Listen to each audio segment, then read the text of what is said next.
ஒருத்தர் ரொம்ப கவலையோடு உட்காந்துருந்தார். எதை பற்றி சார் கவலைப்படுறீங்கன்னு கேட்டோம். எதிர்காலத்தை பற்றி கவலைப்படுறேன்னார். ஏன்னு கேட்டோம். என்ன பண்ணுறதுன்னே தெரியல சார், எதிர்காலம் ஒரே இருட்டாக இருக்குது, பாதையே புரியலன்னார். இன்றைக்கி நம்ம இளைஞர்கள் பல பேருக்கு எதிர்காலம் இருட்டாக தான் தெரியுது. அவங்கெல்லாம் இந்த கதையை கொஞ்சம் கேட்கணும். ஒரு மலை அடிவாரத்தில் ஒரு சின்ன கிராமம். அந்த மலை ரொம்ப உயரமானது. அடர்த்தியாக செடி கொடிகள் மரங்கள் அதில் மண்டி கிடக்குது. பகல் வேளையில் இருட்டாக தான் இருக்கும், அவ்வளோ அடர்த்தி. அந்த மலை உச்சியில் ஒரு கோவில். நாள் ராத்திரியே புறப்பட்டாதான் காலையில் அந்த கோவிலுக்கு போய் சேர முடியும். கிராமத்து இளைஞன் ஒருத்தன் அந்த மலை உச்சிக்கு போக வேண்டியிருந்தது. கையில் ஒரு விளக்கை எடுத்துக்கிட்டு நாள் ராத்திரியே புறப்பட்டான்.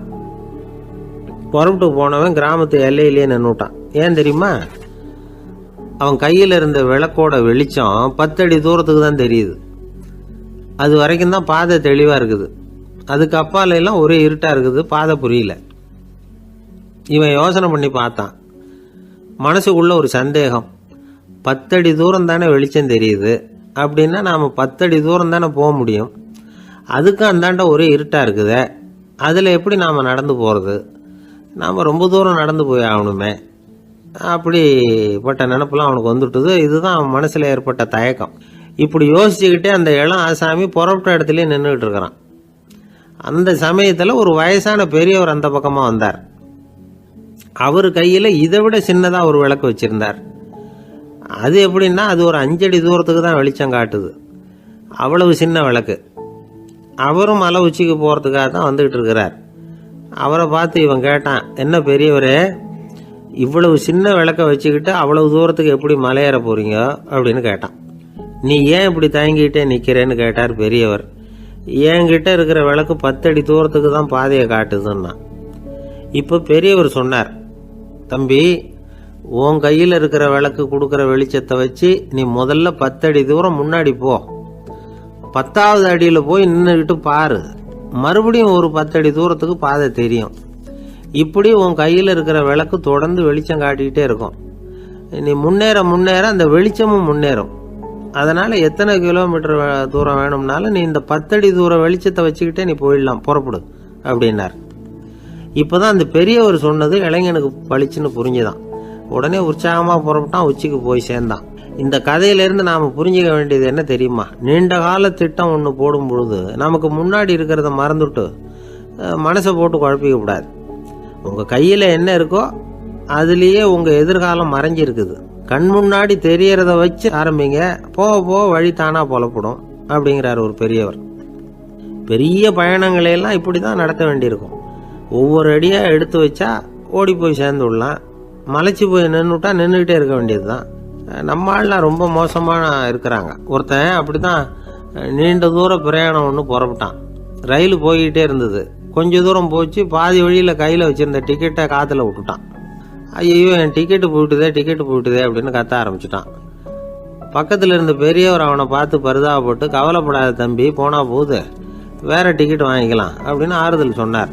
அதுக்கு அவன் சொல்கிறான், சார், நான் அதுக்காக அழலை, அந்த டிக்கெட்டு கிடைச்சா தானே நான் எந்த ஊருக்கு போகணுங்கிறது எனக்கு தெரியும் அப்படிங்கிறான்.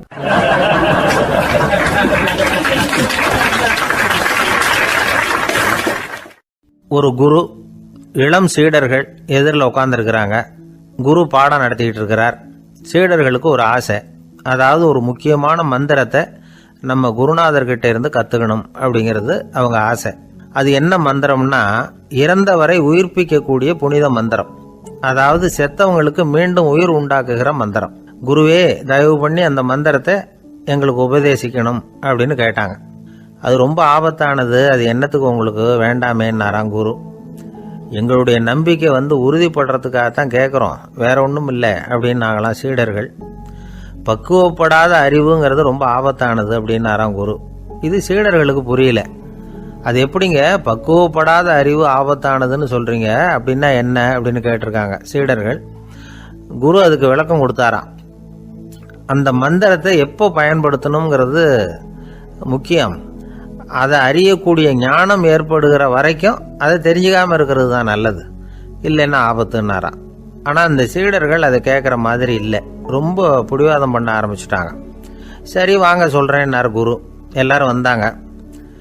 அந்த புனித மந்திரத்தை அவங்களுக்கு ரகசியமாக உபதேசம் பண்ணார். உபதேசம் பண்ணிவிட்டு அவங்களுக்கு எச்சரிக்கையும் கொடுத்தார்.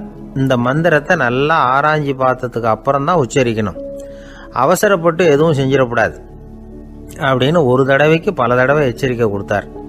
சரின்னு சொல்லிவிட்டு அவங்கெல்லாம் மந்திரத்தை கற்றுக்கிட்டு எழுந்திரிச்சு போயிட்டாங்க. ஒரு நாள் அந்த சீடர்கள் எல்லாம் மணற்பாங்கான இடத்துல அப்படியே நடந்து போயிட்டு இருக்கிறாங்க. ஒரு பாலைவன பகுதி மாதிரி ஒரு இடம். அங்கே ஒரு இடத்துல எலும்புகள் குவியலாக கிடந்தது. உடனே இந்த சீடர்கள் முன்ன பின்ன யோசிக்காம, தியானமும் பண்ணாம, அந்த மந்திரத்தோட பயனை சோதிச்சு பார்க்கணும் அப்படின்னு நினச்சிக்கிட்டு அந்த மந்திரத்தை உச்சரிக்க ஆரம்பிச்சிட்டாங்க. அவ்வளவுதான். உடனே என்னாச்சு தெரியுமா? அந்த எலும்புகள் எல்லாம் ஓநாய்களாக மாறி அவங்கள துரத்த ஆரம்பிச்சுட்டுது. சீடர்கள் எல்லாம் தலைதெறிக்க ஓட ஆரம்பிச்சிட்டாங்க. ஓநாய்களும் விடலை, அவங்கள துரத்தி பிடிச்சி கடிச்சு கொதற ஆரம்பிச்சுட்டுது. அப்போதான் அந்த சீடர்களுக்கு குரு சொன்ன அறிவுரையோட அர்த்தம் புரிஞ்சுது. பக்குவப்படாத அறிவு ஆபத்தானது அப்படிங்கிறது.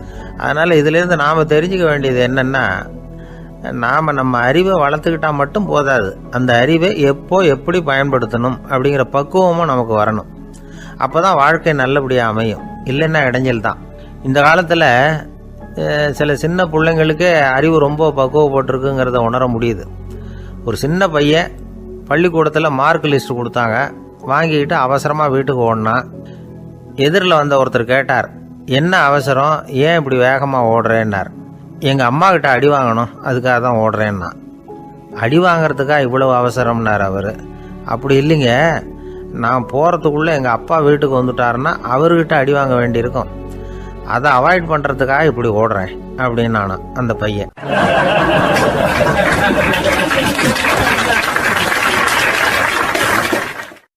ஒரு தெருவில் சில சிறுவர்கள் விளையாடிக்கிட்டு இருந்தாங்க. ஏதோ ஒரு உயரமான கல்லை நடுத்தெருவில் வச்சு அதை சுற்றி சுற்றி ஓடி வந்துக்கிட்டு இருக்கிறாங்க. அது என்ன விளையாட்டோ அவங்களுக்கு தான் தெரியும். கொஞ்ச நேரம் அப்படி விளையாடிக்கிட்டு இருந்தவங்க விளையாடி முடிச்சதும் அந்த கல்லை நடுத்தெருவில் அப்படியே விட்டுட்டு அவங்கவுங்க வீட்டுக்கு ஓடி போட்டாங்க. அதுக்கப்புறம் அந்த வழியாக 2 பெண்கள் பேசிக்கிட்டே வந்தாங்க. பேச்சு சுவாரஸ்யத்தில் நடுத்தெருவில் இருந்த அந்த கல்லை கவனிக்கல, காலில் இடிச்சுட்டுது, லேசாக ரத்தம் வந்துட்டுது, வலி தாங்கலை. காலில் இடிச்சுக்கிட்ட பொண்ணு திட்ட ஆரம்பிச்சுட்டுது. வர வர ஊர் உலகம் ரொம்ப கெட்டு போச்சு, யாருக்கும் பொறுப்பே கிடையாது பாரு, இப்படி நடுத்தெருவில் பொறுப்பு இல்லாமல் இப்படி கல்லை போட்டு வச்சுருக்கிறாங்களே, இது நியாயமா அப்படின்னு சொல்லி இந்த சமூகத்தை கடுமையாக விமர்சனம் பண்ணிக்கிட்டு அவங்க போயிட்டாங்க. கொஞ்ச நேரம் கழித்து ஒரு வாலிபன் அந்த வழியாக வந்தான். அந்த கல்லை பார்த்தான், நின்னான், ஒரு நிமிஷம் யோசனை பண்ணான், என்ன பண்ணலாம்னு பார்த்தான். தன்னுடைய வீரத்தையும் பலத்தையும் காட்டணும்னு நினச்சான். பின்னாடி போனான். அப்புறம் வேகமாக ஓடி ஒரு சின்ன ஹை ஜம்ப் அப்படியே துள்ளி குதிச்சான். துள்ளி குதித்து தாண்டி அந்த பக்கமாக போய் விழுந்தான். அப்படியே விசில் அடிச்சுக்கிட்டு அவன் பாட்டுக்கு நடந்து போகிறான். அடுத்தபடியாக ஒரு காதல் ஜோடி அந்த வழியாக வந்தது. நடுத்தெருவில் கண்ணில் பட்டது. அவங்க 2 பேரும் ரொம்ப நெருக்கமாக சேர்ந்து வந்துக்கிட்டு இருக்கிறாங்க. நடுவில் கல் இருக்கிறதுனால கொஞ்ச நேரம் 2 பேரும் விலகி மறுபடியும் இந்த பக்கம் சேர்ந்து போகணும். கொஞ்ச நேரம் நாம் பிரிய வேண்டி இருக்குதே அப்படின்னு வருத்தத்தோட முணுமுணுத்துக்கிட்டே இந்த பக்கம் வந்தாங்க. அதுக்கப்புறம் வழக்கம் போல் சேர்ந்து அவங்க பாட்டுக்கு எதிர்காலத்தை பற்றி கற்பனை பண்ணிக்கிட்டே போயிட்டாங்க. கடைசியாக அந்த வழியாக பார்வை இல்லாத ஒருத்தர் வந்துக்கிட்டு இருக்கார். அவர் கையில் வழக்கமாக வச்சிருக்கிற அந்த ஊன்றுகோல், கையில் இருக்கிற அந்த ஊன்றுகோலால் தனக்கு முன்னாடி அப்படியும் எப்படியும் அப்படியே தட்டிக்கிட்டு பார்த்துக்கிட்டே அவர் மெதுவாக நடந்து வந்துக்கிட்டு இருக்கிறார். வழியில் இருக்கிற அந்த கல் தட்டுப்பட்டுது. உடனே நடுத்தெருவில் ஒரு கல் இருக்குங்கிறத அவர் புரிஞ்சுக்கிட்டார். உடனே குனிஞ்சார், அந்த கல்லை தடவி பார்த்து எடுத்தார், தெரு ஓரமாக கொண்டுட்டு போய் போட்டார். அதுக்கப்புறம் அவர் பாட்டுக்கு அவர் வழியில் நடந்து போனார். இப்போது இதில் பல பேர் வந்தாங்க போனாங்க. இவங்களில் பார்வை உள்ளவங்க யார், பார்வை இல்லாதவங்க யார்? இப்படி ஒரு கேள்வி கேட்டால் என்ன பதில் சொல்ல முடியும்? கொஞ்சம் யோசிச்சு பார்த்தா இன்னைக்கு பல பேர் இப்படி தான் இருந்துகிட்டு இருக்கிறோம். ஒரு ஆள் பார்க்கறதுக்கு பெரிய மனுஷன் மாதிரி இருக்கார். ஒரு தெரு வழியாக நடந்து வந்துக்கிட்டு இருந்தார். இருட்டு நேரம். வழியில் ஒரு பெரிய கல் கிடந்தது, கருங்கல். பார்த்தார், கொஞ்ச நேரம் யோசிச்சார். போய் தூக்கி பார்த்தா ரொம்ப கனமாக இருந்தது. இன்னொரு ஆள் சேர்ந்தாதான் தூக்க முடியும். இவர் உடனே ரோட்டோரமாக போய் ஒரு மரத்தடியில் உட்காந்துக்கிட்டார். 2 பக்கமும் பார்த்துக்கிட்டே இருக்கார், யாராவது வர்றாங்களான்னு. கொஞ்ச நேரத்தில் ஒருத்தர் வந்தார், இவருக்கு தெரிஞ்சவர். என்னங்க இந்த நேரத்தில் இங்கே உட்காந்துருக்குறீங்கன்னு கேட்டார் அவர். அதோ அந்த கருங்கல் அப்படின்னு சுட்டி காட்டினார். ஓ, அதை தூக்கி ஓரமாக போடணுமா, வாங்க 2 பேரும் தூக்கலான்னார் வந்தவர். நான் அதுக்காக உட்காந்துருக்கலேன்னார் இவர். பின்ன வேற எதுக்காகன்னார் அவர். ஒரு மனுஷன் கருங்கல்லில் காலை இடிச்சுக்கிட்டான்னா எப்படி துள்ளுவான்னு பார்க்கணுங்கிறது எனக்கு ரொம்ப நாளாக ஒரு ஆசை, அதுக்காக தான் உட்காந்துருக்கிறேன் அப்படின்னாராம்.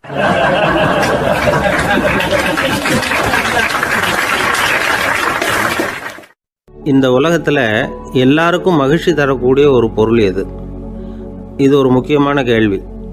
இந்த கேள்விக்கு பொருத்தமான ஒரு பதிலை உங்களால் சொல்ல முடியுமா? அதாவது கொஞ்சம் யோசித்து பார்த்தா பணம்னு சொல்லலாமா? இப்போ கையில் காசு இல்லாதவங்ககிட்ட ஒரு 10 ரூபாயை கொடுத்தா அது அவனுக்கு சந்தோஷத்தை கொடுக்கும். ஏற்கனவே வருமான வரி பிரச்சனையில் சிக்கி இருக்கிறவர்கிட்ட இன்னும் கொஞ்சம் பணம் இருந்தாங்கன்னு சொல்லி கொடுத்தோம்னா அது அவருக்கு சங்கடத்தை தான் கொடுக்கும். அதனால் அந்த கேள்விக்கு பணங்கிறது பொருத்தமான பதிலாக இருக்க முடியாது. கேள்வி என்னன்னா, இந்த உலகத்தில் எல்லாருக்கும் மகிழ்ச்சி தரக்கூடிய ஒரு பொருள் எது? சரி, இனிப்புன்னு சொல்லலாமா? ஏன்னா எல்லாருக்கும் இனிக்க தானே செய்யும். அதுலேயும் ஒரு சிக்கல் இருக்குது. சர்க்கரை வியாதிக்காரங்களுக்கு அது என்ன சந்தோஷத்தையாக கொடுக்கும்? ஆக எல்லாருக்கும் வேறுபாடு எதுவும் இல்லாமல் மகிழ்ச்சியை கொடுக்கக்கூடியது வேற ஏதோ ஒன்று இருக்குது. அது என்னன்னு கண்டுபிடிக்கணும். அதுதான் இன்றைக்கி தகவல். இப்போ அதை கண்டுபிடிக்கணும்னா இந்த கதையை கேட்கணும். அது என்ன கதைன்னா, ஒரு ஊரில் ஒரு ராஜா இருந்தார். அவருக்கும் இதே சந்தேகம் வந்துட்டுது. அதாவது எல்லாருக்கும் இன்பம் தரக்கூடிய பொருள் எது அப்படின்னு. இதுக்கு பதில் தெரிஞ்சுக்கிறதுக்கு ஆசைப்பட்டார். சரி, அதுக்கு என்ன செய்யலாம்னு யோசனை பண்ணார். நாட்டு மக்களுக்கு பகிரங்கமாக ஒரு அறிவிப்பு கொடுத்தார். நம்ம நாட்டு மக்கள் இன்பம் தரக்கூடிய பொருள் எதுன்னு நினைக்கிறாங்களோ அதை கொண்டுகிட்டு வந்து அரண்மனையில் உள்ள கண்காட்சி மண்டபத்தில் வைக்கலாம். அப்படி அவங்க வைக்கிற பொருள்களில் எது எல்லாருக்கும் இன்பம் தரக்கூடியதாக இருக்குமோ அதை வச்சவருக்கு 1000 பொற்காசுகள் பரிசு அப்படின்னு அறிவிப்பு கொடுத்துட்டார். ஜனங்கள் இந்த அறிவிப்பை கேட்டாங்க. அதுக்கப்புறம் சும்மா இருப்பாங்களா? 1000 பொற்காசுன்னா சும்மாவா? அவங்க கையில் என்னென்ன கிடைச்சதோ அதையெல்லாம் கொண்டாந்து அரண்மனை காட்சி மண்டபத்தில் வச்சுட்டாங்க. அதுக்கப்புறமா ராஜா அங்கே வந்தார். ஒவ்வொன்றா பார்த்துக்கிட்டே வந்தார். முதல்ல ஒரு குயில் இருந்தது, இனிமையாக பாடக்கூடிய குயில். இந்த குயிலோட இன்னிசை எல்லாருக்கும் இன்பம் தரக்கூடியது தான். இருந்தாலும் காது கேட்காதவங்களுக்கு இந்த இசை எப்படி இன்பம் தர முடியும்? அதனால் இது சரியில்லைன்னு விட்டார். அடுத்தபடியாக போனார்.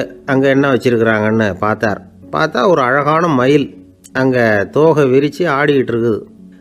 இந்த மயிலோட ஆட்டம் மனசுக்கு இன்பம் தரக்கூடியது தான். இருந்தாலும் பார்வை இல்லாதவங்க இந்த ஆட்டத்தை பார்த்து ரசிக்க முடியுமா? முடியாது. அதனால் இதுவும் சரியில்லை அப்படின்னு சொல்லிவிட்டார். அதுக்கு அடுத்தபடியாக போனார். பல வகையான இனிப்பு பண்டங்களை வச்சுருந்தாங்க. பார்த்தார், வயசானவங்களுக்கும் நோயாளிகளுக்கும் இது இன்பம் தராது, துன்பம் தான் கொடுக்கும் அப்படின்னார். இப்படி ஒவ்வொன்றா பார்த்துக்கிட்டே போகிறார். அழகான மலர்கள், கனிகள், ஓவியங்கள் எதுவுமே பொருத்தமாக தெரியல. சகல பேருக்கும் இன்பம் தரக்கூடிய வகையில் எதுவும் இல்லை. கடைசியாக வந்தார். அங்கே ஒரு களிமண் பொம்மை இருந்தது. அது என்ன பொம்மை தெரியுமா? பசியால் வாடி இருக்கிற ஒருத்தருக்கு ஒரு அம்மா இனிமையாக பேசிக்கிட்டு சோறு போடுறது மாதிரி அந்த பொம்மையை செஞ்சுருந்தாங்க. அதுக்கு கீழே அன்பு அப்படின்னு எழுதியிருந்ததுதான். ராஜா பளிச்சுன்னு ஒரு முடிவுக்கு வந்தார். அந்த பொம்மையை செஞ்ச சிற்பியை வரவழைச்சார், பரிசு கொடுத்தார். அன்பு ஒன்று தான் எல்லாருக்கும் இன்பம் அளிக்கக்கூடிய பொருள். காது கேட்காதவங்களும் அதை கேட்க முடியும், பார்வை இல்லாதவங்களும் அதை பார்க்க முடியும், குழந்தைகளும் அதை உணர முடியும் அப்படின்னு அதுக்கு விளக்கம் கொடுத்தார் அந்த மன்னர். இந்த உலகத்தில் எல்லாருக்கும் மகிழ்ச்சி தரக்கூடிய ஒரு பொருள் அன்பு தான். அதை புரிஞ்சுக்கிட்டு தான் சில கணவன்மார்கள் மனைவி பேரில் ரொம்ப அன்பை காட்டிக்கிறது வழக்கம். ஒரு வீட்டு வாசப்படி பக்கமாக மழைக்கு ஒதுங்கினார் ஒருத்தர். மழை தூரிக்கிட்டு இருந்தது, இருட்டு நேரம். அந்த வீட்டில் இருந்தவர், இன்னைக்கு ராத்திரி வேணும்னா இங்கேயே தங்கிட்டு காலையில் போங்க அப்படின்னார். உடனே இவர் சொன்னார், ரொம்ப நன்றிங்க, ஒரு 10 நிமிஷத்தில் இதை வந்துவிடுறேன் அப்படின்னு சொல்லிவிட்டு எங்கேயோ ஓடினார். 10 நிமிஷம் கழித்து திரும்பி வந்தார். ஆமாம், எங்கே போயிட்டு வந்தீங்கன்னு கேட்டார் வீட்டில் இருந்தவர். நேராக எங்கள் வீட்டுக்கு போய் மனைவி கிட்ட இன்னைக்கு ராத்திரி இங்கேயே தங்கிக்கிறேன்னு சொல்லிவிட்டு வந்துவிட்டேன் அப்படின்னார் அவர். அன்புல இது ஒரு ரகம்.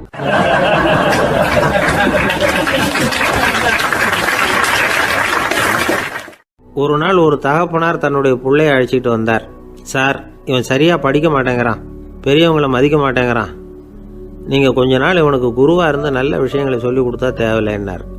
பெரியவங்களையே மதிக்காதவன் எப்படி என்ன மதிக்க போகிறான் அப்படிங்கிறது நமக்கு யோசனை வரும் இல்லையா? வேணாங்க, என்னை விட்டுருங்க அப்படின்னோம். அவர் விட மாட்டேன்னு விட்டார். இல்லைன்னா அவரே சிஷ்யன் ஆகிடுவார் போல இருந்தது. சரி, வேறு வழி இல்லாமல் அந்த பையனையே என்னுடைய சீடை நான் ஏற்றுக்கிட்டு உபதேசமெல்லாம் பண்ண ஆரம்பித்தோம்.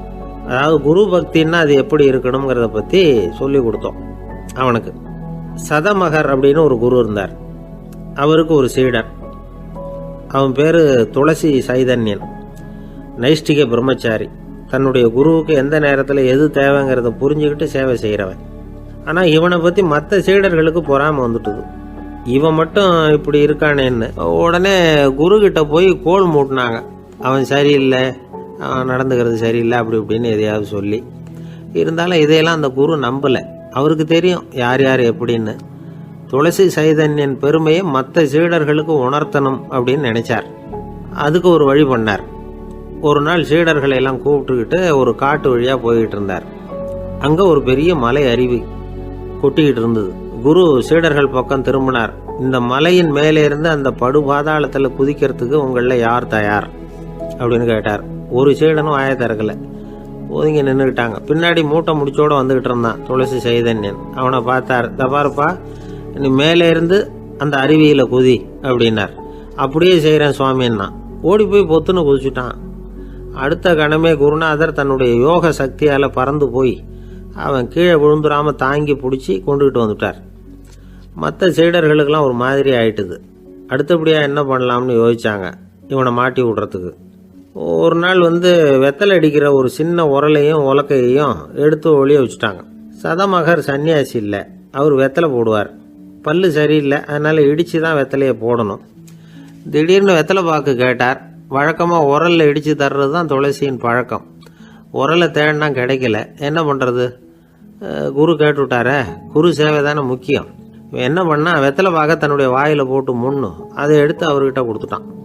குரு எதையோ படிச்சுக்கிட்டே அதை வாங்கி வாயில் போட்டுக்கிட்டார். துளசி இன்னைக்கு தாம்பூலம் நல்லா இடிக்கப்பட்டிருக்கு, ருசியாக வேற இருக்குது, அதை இடித்த பாத்திரத்தை என் கண்ணால் பார்க்கணும்னு ஆசையாக இருக்குன்னுட்டார். அதை மட்டும் அனுப்பி போய் நீ வர வேண்டான்னு வேற சொல்லிவிட்டார். இதை கேட்டதும் துளசி தவிச்சு போயிட்டான். இவன் போகாமல் எப்படி வாயை மட்டும் அனுப்பி வைக்க முடியும்? இவன் தவிக்கிறத பார்த்ததும் மற்ற சீடர்களுக்கெல்லாம் மனசுக்குள்ளே ரொம்ப சந்தோஷம். துளசி கொஞ்சமும் யோசிக்கலை. வாழை எடுத்தான், தன்னுடைய தலையவே அப்படியே அறுத்து வெட்டி எடுத்தான். இன்னொரு சீடங்கிட்ட கொடுத்துட்டான், எடுத்துகிட்டு போன்னு சொல்லி. கொண்டுட்டு போய் குரு முன்னாடி வைக்கிறாங்க. அந்த தலையில் வாய் திறந்துருக்கு, வெத்தலை போட்டு முன்னு இருந்தது, தெரிஞ்சு போச்சு, சிவப்பாக இருந்தது. அவனுடைய குரு பக்தியை இப்போ எல்லாரும் ஒத்துக்கிட்டாங்க. அதுக்கப்புறம் குரு சதமகர் தன்னுடைய அற்புத திறமையினால் அந்த தலையை மறுபடியும் ஒட்ட வச்சுட்டார். துளசிக்கு உயிர் வந்துட்டுது. இப்படி ஒரு பெரிய கதை உண்டு. அதாவது துளசி சைதன்யன் அவனுடைய குரு பக்தி எப்படி அப்படின்னு கேட்டோம். ரொம்ப அபாரம் அப்படின்னு அந்த பையன் அடக்கமாக சும்மா விளையாட்டுக்காக தான் அப்படி அவங்ககிட்ட கேட்டோம். ஏன்பா உன்னுடைய குரு பக்தியை என்கிட்ட காட்டுறதுக்கு உன்னோட கழுத்தை நீயே அறுக்கணும்னு நான் சொன்னா அதை நீ செய்வியா அப்படின்னு கேட்டோம். என்னுடைய கழுத்தை நானே அறுக்க வேண்டிய அவசியம் இல்லை சார் அப்படின்னா அவன். ஏண்டான்னு, அதே காரியத்தை தான் இனிமேல் நீங்கள் தினமும் செய்ய போறீங்களே சார் அப்படிங்கிறான்.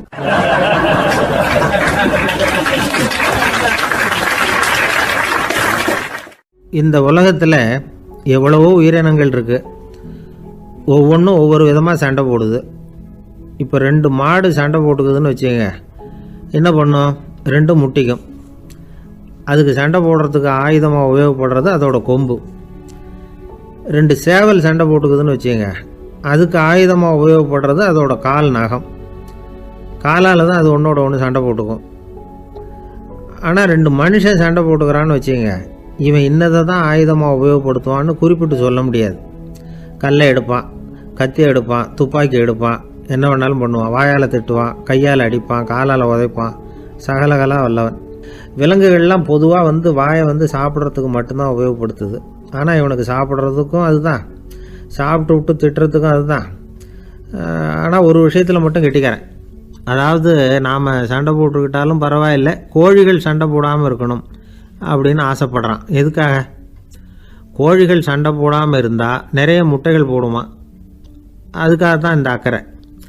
கோழி பண்ணை வச்சிருக்கிறவங்களுக்கு இது ஒரு பெரிய பிரச்சனை. அதாவது பண்ணையில் இருக்கிற கோழிகளுக்குள்ளே அடிக்கடி சண்டை வந்துடும், அதனால் முட்டை உற்பத்தி குறைஞ்சிரும். சரி, இதுக்கு என்ன பண்ணுறது? பண்ணையில் போய் உட்காந்துக்கிட்டு தினமும் பஞ்சாயத்து பேசிகிட்டு இருக்க முடியுமா? அமெரிக்காவில் கோழி பண்ணை வச்சிருக்கிற ஒருத்தர் இதை பற்றி யோசனை பண்ணி பார்த்தாராம். ஒரு வழியையும் கண்டுபிடிச்சிருக்கார்.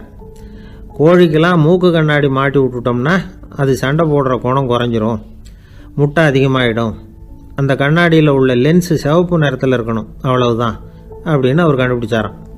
இது ஏற்கனவே நடைமுறையில் கண்டுபிடிக்கப்பட்ட ஒரு விஷயம். ஆனால் எல்லா கோழிக்கும் சிவப்பு மூக்கு கண்ணாடி எப்படி மாட்டி விடுறது? அப்படியே மாட்டி விட்டாலும் அது நழுவாமல் இருக்கணுமே.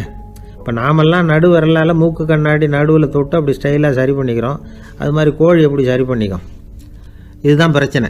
இதுக்கு அவர் என்ன வழி கண்டுபிடிச்சாருன்னா, கோழிக்கெல்லாம் மூக்கு கண்ணாடிக்கு பதிலாக விழியொட்டு வில்லைகள், கான்டாக்ட் லென்ஸ், அதை பொருத்தி விட்டா என்ன அப்படின்னு யோசனை பண்ணார். அதே மாதிரி பண்ணார். அதே மாதிரி செஞ்சு பார்த்தார், வெற்றி. அதுக்கப்புறம் கோழியெல்லாம் சண்டை போட்டுக்கலையாம், சமாதான பிரியர்கள் ஆகிட்டு தான். கோழிகளுக்கு இயல்பாகவே சண்டை போடுற குணம் உண்டு.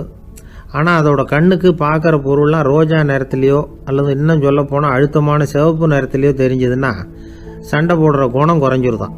அந்த சமயத்தில் அது அதிகமாகவும் முட்டையிட ஆரம்பிச்சுடுதான். அதே நேரத்தில் இறை எடுக்கிறத கூட குறைச்சிக்குதான். இது ஏன் இப்படி பண்ணுதுங்கிறது விஞ்ஞானிகளுக்கு இன்னமும் புரியலையா. எப்படியோ அமெரிக்க கோழிகள்லாம் கான்டாக்ட் லென்ஸ் பொருத்திக்க ஆரம்பித்தாச்சு. கோழி கழுத்தை பிடிச்சிக்கிட்டு ஒரு சில வினாடிகளில் அதை பொருத்தி போடுறாங்களாம். கோழியோட ஆயுள் பூரா அது அப்படியே இருக்குமா. பண்ணையில் முட்டை உற்பத்தி குறைஞ்சா இது மாதிரி விஞ்ஞானபூர்வமாக பரிகாரம் தேடுறது தான் நல்லது. நமக்கு வேண்டியப்பட்ட ஒருத்தர், அவர் ஒரு கோழி பண்ணை வச்சுருந்தார். அந்த பண்ணையில் பாதி கோழி திடீர்னு செத்து போச்சு. உடனே ஒரு கால்நடை மருத்துவர்கிட்ட போக வேண்டியது தானே. அங்கே போகல, உள்ளூரில் மந்திரம் பண்ணிகிட்டு இருந்த ஒரு சாமியார்கிட்ட போனார். அவர் காலில் விழுந்தார். சாமி, என் பண்ணையில் பாதி கோழி செத்து போட்டுதுன்னார். சாமியார் யோசனை பண்ணார். சரி, பண்ணையில் வாசப்படி கிழக்கு பக்கமாக வச்சுருக்கியா மேற்கு பக்கமாக வச்சுருக்கியான்னு கேட்டார். கிழக்கு பக்கமாக இருக்குன்னார் அவர். அதுதான் தப்பு, மேற்கு பக்கமாக அதை மாற்று, சரியாக போடும்னாராம். அதே போல் இவர் போய் மாற்றிவிட்டார். அப்பவும் பாதி செத்து போச்சு. மறுபடியும் சொன்னார், சாமி மறுபடியும் பாதி கோழி செத்து போட்டுதேன்னார். சரி, கூரை எப்படி போட்டிருக்க, ஓடு போட்டிருக்கியா இல்லை கீத்து போட்டிருக்கியான்னார். ஓடு போட்டிருக்கேன்னாராம் அவர். அதுதான் தப்பு, அதை கீத்து போட்டுரும், சரியாக போடும்னாராம். சரின்னு போய் அதையும் மாற்றி பார்த்தார். மறுபடியும் போயிட்டுது, கோழி செத்து போச்சு. வந்தார், மறுபடியும் பாதி செத்து போச்சு சாமின்னு வந்தார். இவரும் யோசனையை மாற்றி மாற்றி சொல்லிகிட்டே இருக்கிறார். இப்படி அவரும் மாற்றி மாற்றி பார்த்தார். 6வது தடவையாக அவரை தேடிட்டு வந்தார். அந்த சமயத்தில் இவர் ரொம்ப தீவிரமாக யோசனை பண்ணி பார்த்துட்டு, அது சரிப்பா, நீ என்கிட்ட சளைக்காமல் வந்துக்கிட்டு இருக்கிற, நானும் யோசனை சொல்லிகிட்டு இருக்கேன். இப்போவும் உங்ககிட்ட சொல்கிறதுக்கு என்கிட்ட யோசனை நிறையா இருக்குது, ஆனால் சோதிக்கிறதுக்கு உங்ககிட்ட கோழி இல்லையே, என்ன பண்ணுறது அப்படின்னாராம் இவர்.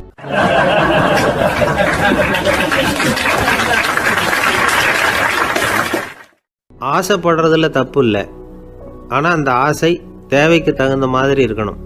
தேவைக்கு மீறிய ஆசைகள் இருக்கு பாருங்க, அது தேவையில்லை. இந்த கருத்தை வலியுறுத்தது மாதிரி ஒரு கதை உண்டு. தேவேந்திரனுக்கு திடீர்னு வீடு கட்டணும்னு ஒரு ஆசை வந்துதான். வீடுன்னா நாம கட்டுற மாதிரி இல்லை. தேவேந்திரன் வீடுன்னா சும்மாவா, ஒரு பிரம்மாண்டமான அரண்மனை கட்டணும். அது மாதிரி இந்த 3 லோகத்திலையும் ஒரு அரண்மனை கிடையாது அப்படின்னு எல்லாரும் சொல்லணும். இது அவனோட ஆசை. உடனே தேவ தச்சரான விஸ்வகர்மாவை கூப்பிட்டான், உத்தரவு போட்டான். விஸ்வகர்மா தன்னுடைய உதவியாளர்களை எல்லாம் கூப்பிட்டு ஒன்றா சேர்த்துக்கிட்டார். படாத பாடுபட்டு ஒரு பெரிய அரண்மனையை கட்டி முடித்தார். கட்டி முடிக்க 1000 வருஷம் ஆச்சு. தேவேந்திரன் பார்க்குறான்.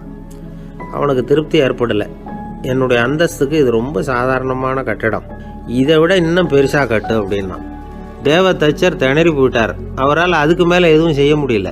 என்ன பண்ணுறதுன்னு யோசனை பண்ணார். நேராக நாரதர் காலில் போய் விழுந்தார். நீங்கள் தான் என்னை இந்த பிரச்சனையிலேருந்து காப்பாற்றணும்னார். நாரதர் யோசனை பண்ணார். சரி, கவலைப்படாதேன்னார். நேராக இந்திரன்கிட்ட போனார். இந்திரன் நாரதரை பார்த்த உடனே வாங்கன்னு கூட்டிகிட்டு போய் அரண்மனையை காட்டினான். இது மாதிரி ஒரு அரண்மனையை நீங்கள் வேற எங்கேயாவது பார்த்துருக்குறீங்களா அப்படின்னு ரொம்ப பெருமையாக கேட்டான். நான் பார்த்ததில்லை, ஆனால் என்னை விட வயசில் மூத்தவர் மகரிஷி லோமேசர், அவர் ஒரு வேளை பார்த்துருக்கிறாரா என்னமோ அப்படின்னார். உடனே அவரை மனசில் நினச்சி தியானம் பண்ணினார். அடுத்த கணம் லோமேசர் அங்கே வந்தார். இடையில ஒரு சின்ன துண்டு, கையில் ஒரு கமண்டலம், தலையில் ஒரு பாய், அவ்வளவுதான் அவர்கிட்ட இருந்தது. எதுக்காக தலையில் இந்த பாய் அப்படின்னு கேட்டான் இந்திரன். என்ன மாதிரி அற்ப ஆயுள் உள்ள ஒரு ஜீவன் தனியாக வீடு கட்டிக்கிட்டு திண்டாடணுமா? இந்த பாய் தான் ஒரு வீடு மாதிரி எனக்கு நிழல் கொடுக்குது அப்படின்னார் அவர்.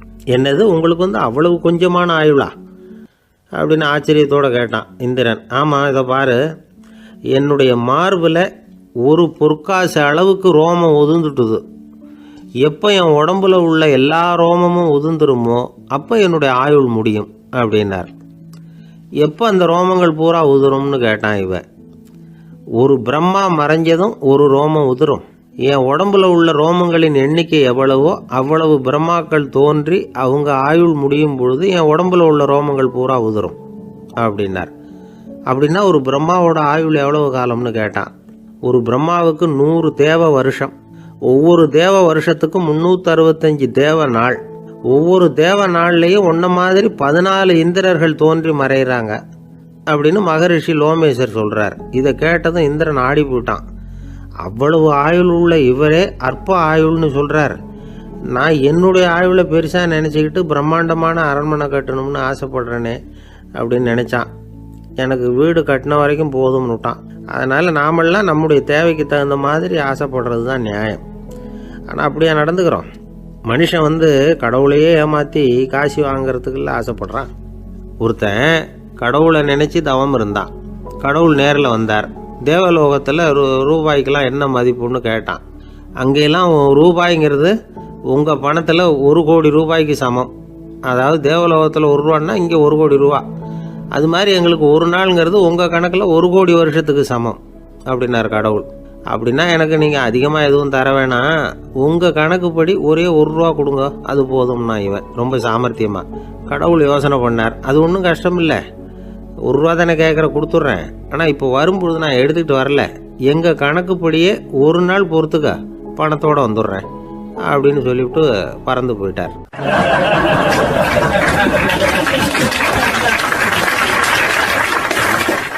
பறந்து போய்கிட்டு இருந்தார்.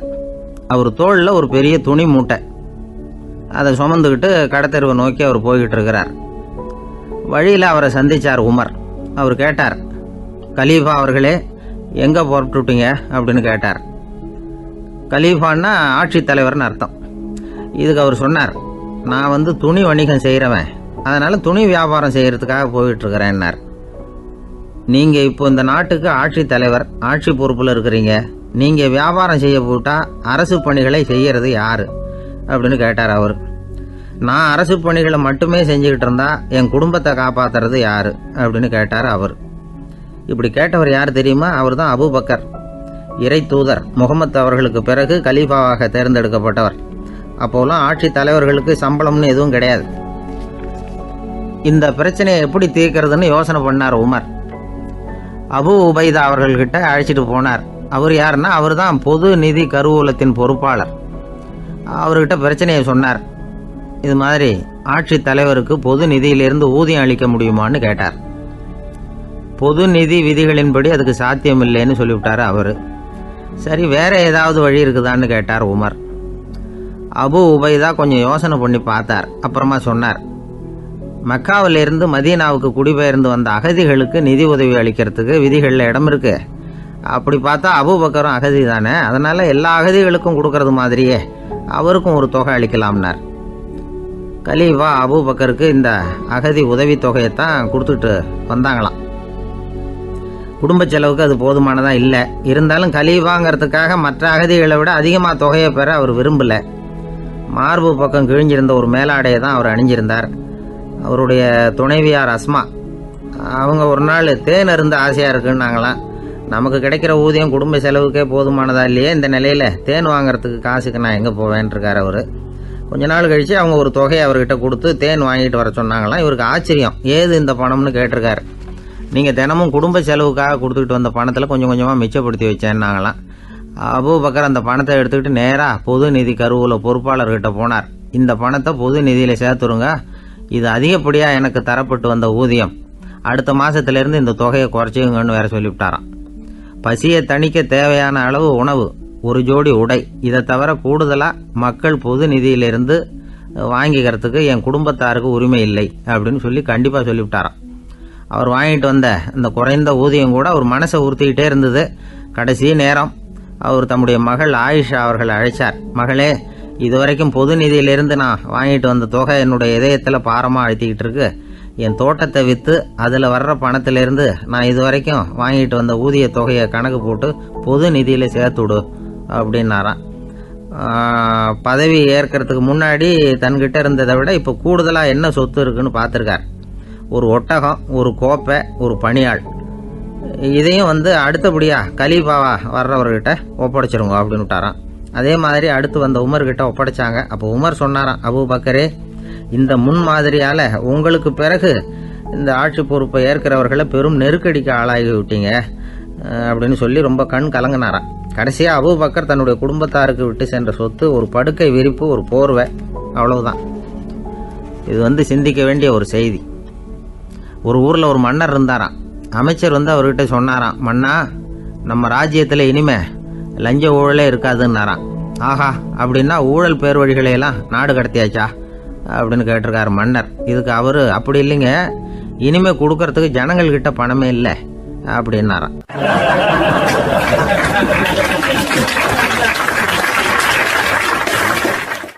இயேசுநாதர்கிட்ட ஒருத்தர் கேட்டாராம், இயேசுவே, என்னை எவ்வளவு நேசிக்கிறீர்கள் அப்படின்னு. அவர் தன்னுடைய இரு கைகளையும் அகல விரித்து இவ்வளவு என்று சொல்லி சிலுவையில் உயிர் நீத்தார் அப்படின்னு சொல்லுவாங்க. அதாவது அந்த நேசிப்புக்கு எல்லை கிடையாது, அதே போல மன்னிப்புக்கும் எல்லை கிடையாது. இது இயேசுநாதர் சொல்லி கொடுத்த ஒரு பாடம். இயேசுனுடைய சீடர்களில் ஒருத்தன் பீட்டர், அவன் ஒரு நாள் இயேசுநாதர்கிட்ட கேட்டிருக்கான், இயேசுவே, நான் என்னுடைய தம்பி கிட்ட அடிக்கடி சண்டை போட்டுக்கிட்டு இருக்கிறேன், என்னுடைய சகோதரன் கூட. அவனை நான் எத்தனை தடவை மன்னிக்கிறது? ஏற்கனவே 7 தடவை அவனை மன்னிச்சுட்டேன் அப்படின்னு சொல்லியிருக்கிறான். அப்போ இயேசு சொன்னாராம், மன்னிக்கிறதுக்கு எத்தனை தடவைங்கிற கணக்கெல்லாம் கிடையாது. எத்தனை தடவை உன்னுடைய சகோதரன் உன்னை கோபப்படுத்துகிறானோ அத்தனை தடவை நீ மன்னிக்கிறதுக்கும் தயாராக இருக்கணும், அதுதான் அப்படின்னு சொன்னாராம். அப்போ இவனுக்கு ஒன்றும் புரியல, இது என்ன அவன் தப்பு பண்ணிக்கிட்டே இருப்பான், நாம் மன்னிச்சுக்கிட்டே இருக்கிறதா அப்படிங்கிறது மாதிரி குழப்பமாக இருந்திருக்கிறான். அப்போ இயேசுநாதர் தன்னுடைய சீடன் பீட்டர்கிட்ட ஒரு கதை சொன்னாராம். அந்த கதை இன்றைக்கு நாம் எல்லாரும் சிந்தித்து பார்க்க வேண்டிய ஒரு கதை. அதாவது மன்னிப்பை விரும்புகிறவர்கள் மன்னிக்கவும் தயாராக இருக்க வேண்டும் அப்படிங்கிறது தான் அந்த கதையினுடைய தத்துவம். அந்த இயேசுநாதர் சொன்ன கதை என்னன்னா, ஒரு மன்னர் இருந்தார். அவர் ஒரு நாள் அரண்மனையில் உட்காந்து கணக்கு வழக்குகள்லாம் பார்த்துக்கிட்டு இருந்தார். நம்ம அரண்மனையிலேருந்து யார் யார் அரசாங்க கடன் வாங்கியிருக்கிறாங்க, யார் யார் திருப்பி செலுத்தியிருக்கிறாங்க அப்படிங்கிற விவரத்தையெல்லாம் பார்த்துக்கிட்டு இருந்தார். அப்போ தான் புரிஞ்சுது, அந்த அரண்மனையில் வேலை செய்கிற ஒருத்தனே அரசாங்க கடன் வாங்கியிருக்கிறான். எவ்வளவு? 10,000 பொற்காசுகள் வாங்கியிருக்கான் கடன். இந்த 10,000 பொற்காசுகளை திருப்பி செலுத்தலை அரசாங்கத்துக்கு. இது மன்னர் கவனத்துக்கு வந்தது. உடனே நம்ம அரண்மனையில் இருக்கிறவனே அரசு கடன் வாங்கி திருப்பி செலுத்தாமல் இருக்கான், அவனை கூப்பிட்டு வாங்கன்னு சொல்லி கூப்பிட்டுட்டு வந்தாங்களாம்.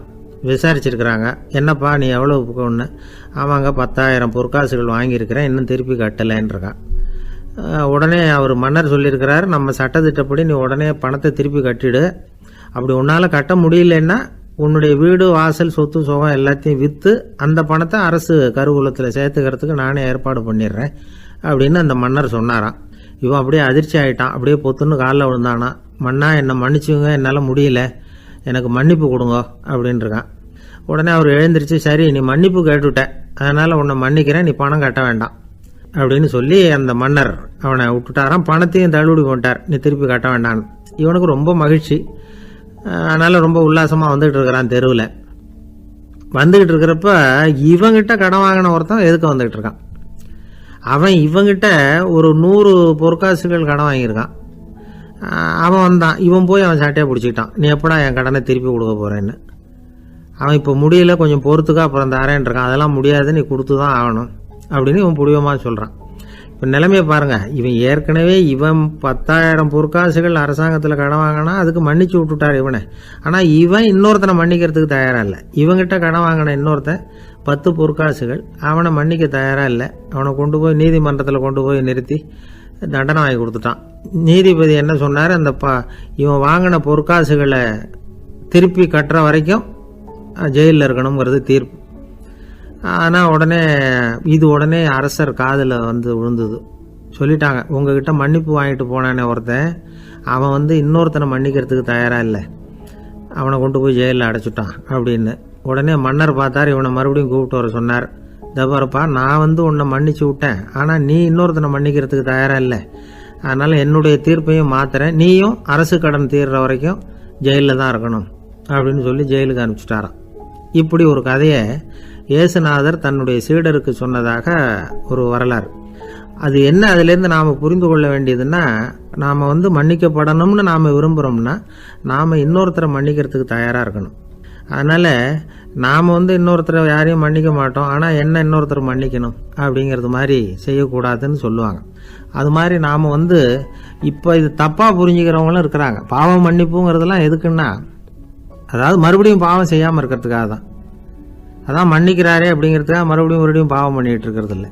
அதான் ஒருத்தர் கேட்டாராம், பாவத்திலேருந்து மன்னிப்பு கிடைக்கணும்னா நீ என்ன செய்யணும் அப்படின்னு கேட்டிருக்கார்.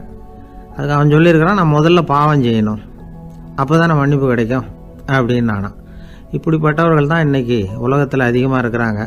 அதனால் இந்த மன்னிப்பின் மகத்துவங்கிறது இயேசுநாதர்கிட்டேருந்து தான் நாம் புரிஞ்சுக்கணும். அந்த இயேசு சொன்ன அந்த மன்னிக்கிற மனோபாவம் இருந்தால் இன்றைக்கி உலகம் பூராவும் அமைதி பூங்காவாக இருக்கும். அதில் ஒன்றும் ஆச்சரியமே இல்லை, அதில் ஒன்றும் சந்தேகமும் இல்லை. அதனால் மன்னிக்கிற மனோபாவத்தை நாம் எல்லாரும் நமக்குள்ளே வளர்த்து கொள்ள வேண்டும் அப்படிங்கிறது தான் நாம் இன்றைக்கு எல்லோரும் சிந்தித்து பார்க்க வேண்டிய ஒரு செய்தி. ஒரு நண்பர் இருக்கார், எப்போ பார்த்தாலும் கையில் ஒரு புத்தகம் இருக்கும். புத்தகம் இல்லாமல் எங்கேயும் புறப்பட மாட்டார். எதுக்காக இப்படி எடுத்துகிட்டு போகிறீங்க அப்படின்னு கேட்டால், எனக்கு இது ஒரு நல்ல நண்பன் மாதிரி, இந்த காலத்தில் எங்கே போனாலும் காத்திருக்க வேண்டியிருக்கு, அது மாதிரி சமயத்தில் நான் நண்பன் கூட பேசிக்கிட்டு இருப்பேன் அப்படிம்பாரான். ஒருத்தர் ஒரு பெரிய அரச பதவியில் இருந்தார். அவர் பதவியிலிருந்து இறங்க வேண்டிய சூழ்நிலை. அரசு கொடுத்துருந்த வீட்டை விட்டுட்டு வெளியில் வர்றார். வரும்பொழுது 2 கையிலையும் 2 பெட்டியை எடுத்துகிட்டு வந்தாராம். சார், உங்களுடைய உடைமைகள் அப்படின்னு கேட்குறாங்க அங்கே இருந்த ஊழியர்கள். இவர் தன்னுடைய கையில் இருக்கிற பெட்டியை காட்டி, இதுதான் என்னுடைய சொத்து அப்படின்னாராம். ஒரு பெட்டியில் அவருடைய உடைகள், இன்னொரு பெட்டியில் அவர் விரும்பி படிக்கிற புத்தகங்கள், அவ்வளவுதான். இதுதான் இருந்துதான். புத்தகம் படிக்கிறது மனசுக்கு நல்லதுங்கிறது நமக்கு தெரியும். புத்தக வாசிப்பு உடம்புக்கும் நல்லதுங்கிறாங்க. அது நமக்கு ஆச்சரியமாக தான் இருக்குது. ஒரு நபர் ஒரு வருஷத்தில் சராசரியாக 2000 பக்கங்களை படிச்சிருக்கணுமா, யுனெஸ்கோ பரிந்துரை.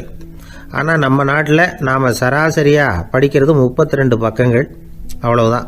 இவ்வளவுக்கு நம்ம நாட்டில் 6000த்துக்கும் மேற்பட்ட நாளேடுகள், 2000த்துக்கும் மேற்பட்ட இதழ்கள், மலர்கள், இவ்வளவு இருந்தும் சரியாக வரல. இந்த உலகத்தில் முதல் நூலகம் எங்கே எப்போ ஆரம்பமாச்சு தெரியுமா? கிமு 2500ஆம் ஆண்டில் அது ஆரம்பமாயிருக்குது. பாபிலோனியாவில் அமில் அணு அப்படிங்கிற அரசன் தான் நூலகத்தை உருவாக்கி இருக்கிறான். அப்போல்லாம் தாள் கிடையாது, களிமண் தான். களிமண் பலகைகளில் எழுதி அது தொகுத்து அப்படியே நூலாக்கி அதை நூலகத்தில் வச்சுருப்பாங்களாம். அரசருடைய நூலகத்தில் 1000த்துக்கும் மேற்பட்ட நூல்கள் இருந்ததாக வரலாற்று குறிப்பு இருக்குது. அது மட்டும் இல்லை, அந்த நூலகத்தில் பொருள் வாரியாக, அதாவது சப்ஜெக்ட் வாரியாக புத்தகங்களை வகைப்படுத்தி வச்சுருந்தாங்களாம். அதில் மிச்சம் இருந்த ஒரு 25 களிமண் பலகை புத்தகங்கள் இன்றைக்கும் பிரிட்டிஷ் அருங்காட்சியகத்தில் இருக்குதான். அச்சு தாள் இதெல்லாம் ஏற்பட்டதுக்கு அப்புறம் அமைக்கப்பட்டது தான் பிரான்சில் இருக்கக்கூடிய பாரிஸ் நூலகம். 1480 பிரெஞ்சு மன்னர் 11ஆம் லூயி இந்த நூலகத்தை அமைச்சாராம். ஆனால் அப்போல்லாம் அரசர்கள் மட்டும்தான் நூலகத்தை பயன்படுத்த முடியுமா. அதுக்கப்புறம் 17ஆம் நூற்றாண்டில் இந்த முறை மாறி பொதுமக்கள் அங்கே போகலாம், படிக்கலாம் அப்படிங்கிற நிலைமை வந்துதான். போட்லியன் நூலகம் அப்படின்னு அதுக்கு பேர், பாரிஸ் நகரத்தில் இருக்குது. அங்கே தான் நூல்களின் பட்டியல் தயாரிப்பு பணி ஆரம்பமாச்சு. கல்வி வளர்ச்சியையும் நூலகத்தையும் இணைச்சவர் நெப்போலியன் போனபார்ட். முன்பணம் செலுத்தி புத்தகத்தை படிக்கிற முறையையும் அவர் தான் கொண்டுகிட்டு வந்தாராம். மக்கள்கிட்ட வசூலிக்கிற வரியின் ஒரு பகுதியை நூலகத்துக்கு பயன்படுத்தினவரும் அவர் தானா. நெப்போலியன் நூலகத்தில் உலகத்தில் உள்ள எல்லா மொழி நூல்களும் இருக்குதான். அங்கே ஒரு தமிழ் நூலும் இருந்திருக்குது. அது என்னென்னா கம்பராமாயணம். சோவியத் யூனியனுக்கு படையெடுத்து போனப்போ அங்கேருந்து லட்சக்கணக்கான புத்தகங்களை இந்த பனிச்சறுக்கு வாகனங்கள் இருக்குல்ல, அதில் கொண்டுகிட்டு வந்ததாக வரலாறு. அடுத்தபடியாக குறிப்பிட்டு சொல்லத்தக்க நூலகம் எதுன்னா பிரிட்டிஷ் நூலகம். மிக பழைய கையெழுத்து பிரதியெல்லாம் கூட அங்கே இருக்குது. 1753 ஆரம்பமாச்சு. அதில் உள்ள நூல்களை வரிசையாக அடுக்கினா 180 கிலோமீட்டர் நீளத்துக்கு வருமா. மிகப்பெரிய நூலகம் அமெரிக்க தலைநகர் வாஷிங்டனில் இருக்குதான். இந்தியாவை பொறுத்த வரைக்கும் பெரிய பழைய நூலகம் எதுன்னா கல்கத்தா நூலகம். எல்லா இந்திய மொழி நூல்களும் இங்கே உண்டு. மகாகவி பாரதியார் நடத்தின இந்தியாங்கிற இதழின் எல்லா பிரதிகளும் அங்கே பாதுகாப்பாக இருக்குது. படிக்கும் பழக்கம் இங்கே வளர வேண்டியிருக்குது.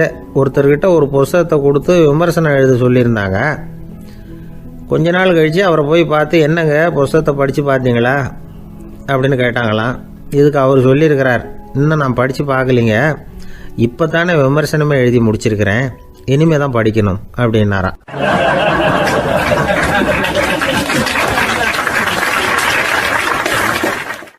என்ன சார் உங்கள் பையன் என்ன செஞ்சுக்கிட்டு இருக்கிறான் இப்போ அப்படின்னு கேட்டார் ஒருத்தர். அடிக்கடி கண்ணாடி முன்னாடி நின்று அழகு பார்த்துக்கிட்டு இருக்கிறான் சார் அப்படின்னாரு அப்பா. இளம் பருவம் இப்படி தான் இருக்கும், அதையெல்லாம் சாதாரணமாக நினச்சிடாதீங்க அப்படின்னாரு அவர்.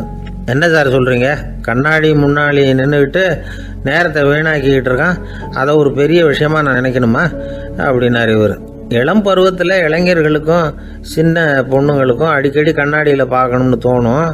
அது வெறுமனே அழகு பார்க்கறது மட்டும் இல்லை, அவங்க தங்களையே தேடி கண்டுபிடிக்கிற ஒரு முயற்சி அது. இது ஒரு மனோதத்துவ விளைவு.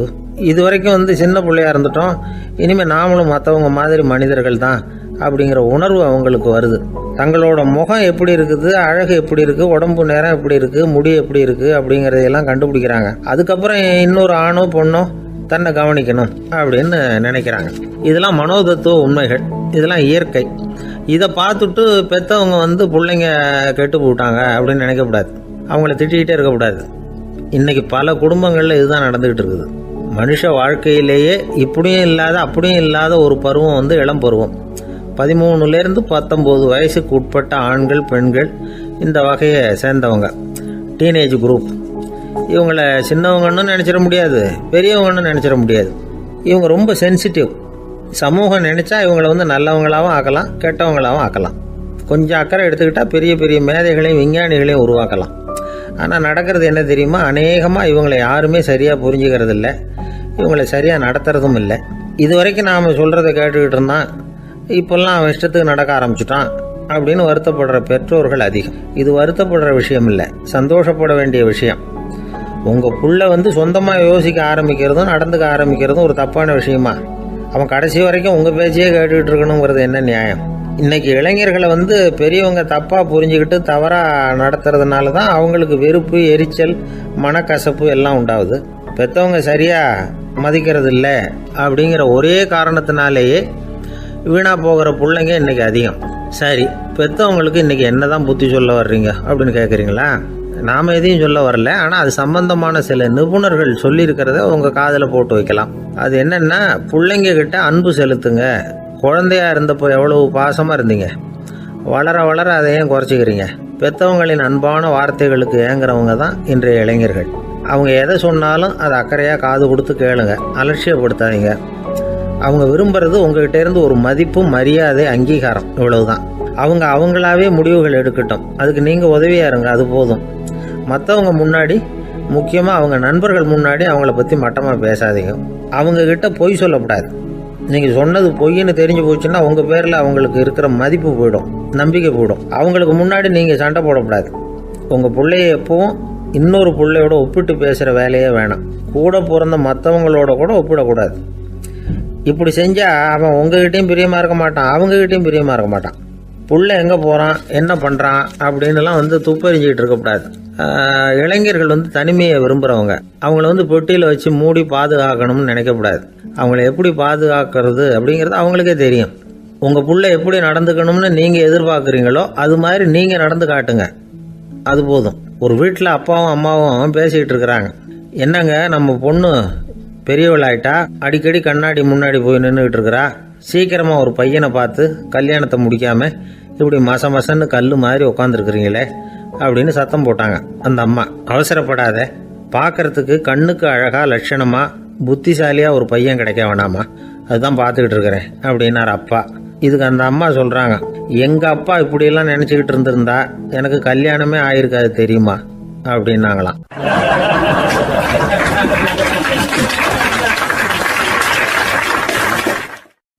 ஒருத்தர் ரொம்பவும் மகிழ்ச்சியாக வந்துக்கிட்டு இருந்தார். என்ன விஷயம்னு விசாரித்தேன். நான் தோற்று போயிட்டேன், அதுதான் மனசுக்கு மகிழ்ச்சியாக இருக்குது அப்படின்னார். எனக்கு இது ரொம்ப ஆச்சரியமாக போச்சு. இந்த உலகத்தில் தோற்று போகிறவங்க யாரும் மகிழ்ச்சியாக இருக்கிறது இல்லை. அப்படி இருக்கிறப்ப இவர் இப்படி சொல்கிறாரே, எங்கே தோற்று போனீங்கன்னு கேட்டேன். அதுக்கப்புறம் தான் அவர் விவரமாக சொன்னார். என்னோட 5 வயசு குழந்தையோட நான் விளையாடிக்கிட்டு இருந்தேன். அந்த விளையாட்டில் என் குழந்தை ஜெயிச்சு விட்டுது, நான் தோற்று போயிட்டேன் அப்படின்னார் ரொம்ப உற்சாகமாக. நான் யோசித்து பார்த்தேன். அதாவது நாம் சின்ன குழந்தையாக இருக்கிறப்போ எந்த விளையாட்டில் கலந்துக்கிட்டாலும் அதில் நாம் தான் ஜெயிக்கணும்னு ஒரு வெறி நமக்குள்ளே இருக்கும். நம்மளை எதிர்த்து விளையாடுறவர் நல்லவரா கெட்டவரா பெரியவரா சின்னவரா அப்படிங்கிறதெல்லாம் முக்கியம் கிடையாது. அவர் தோற்று போகணும், நாம் ஜெயிக்கணும், அதுதான் முக்கியம். எதிரியை சந்தோஷப்படுத்த விளையாடுகிற கலை அப்போ நமக்கு தெரியறதில்ல. வாழ்க்கையில் ஒரு பக்குவம் வந்ததுக்கு அப்புறம் வெற்றி பெறணுங்கிற மன அழுத்தம் போயிடுது. போட்டியில் ஜெயிக்கணுங்கிறத விட குழந்தையை சந்தோஷப்படுத்தணுங்கிறது முக்கியமாக போச்சு. ஜெயிக்கணுங்கிற வெறி ஓடி போட்டுது.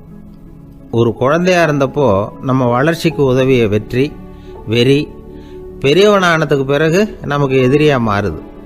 அதை சரியான சமயத்தில் நாம் புரிஞ்சுக்கிட்டோம்னா போதும், நாம் பொழைச்சிக்கலாம். ஒவ்வொரு மனுஷனுமே வாழ்க்கையோட அடுத்த கட்ட வளர்ச்சியில் அடி எடுத்து வைக்கிற நேரத்தில் தன்கிட்ட இருந்து ஏதோ ஒரு குணத்தை அல்லது தன் குணம் இருந்த ஏதோ ஒரு உறவை நாம் இழக்கத்தான் வேண்டியிருக்குது. ஒரு கட்டம் வரைக்கும் உதவியாக இருந்த குணம் அடுத்த கட்டத்துக்கு தடையாக கூட மாறிடலாம். இந்த பரிமாண மாற்றத்துக்கு உள்ளாகிற ஒவ்வொருத்தரும் பிரத்யட்சமாக இதை உணர்றாங்க. ஆனால் பல பேர் எப்படின்னா பழசை திறந்துவிட்டு புதிய கொள்கைகளை உருவாக்கிக்கிறதுக்கு இஷ்டம் இல்லாமல் இருந்துடுறாங்க, அல்லது அப்படி செய்ய முடியாமல் தவிக்கிறாங்க. இதையெல்லாம் மீறி அந்த பழசை திறந்துட்டா அதை இழந்ததால் உண்டாகிற மன அழுத்தம் சில காலத்துக்கு வருத்திக்கிட்டு தான் இருக்கும், வேறு வழி இல்லை. ஆரோக்கியமான ஒரு முன்னேற்றத்துக்காக அந்த மன அழுத்தத்தை தாங்கிக்கத்தான் வேணும் அப்படிங்கிறாரு அந்த உலக புகழ்பெற்ற மேதை ஒருத்தர், இந்த ஸ்காட் பெக் அப்படிங்கிறவர்.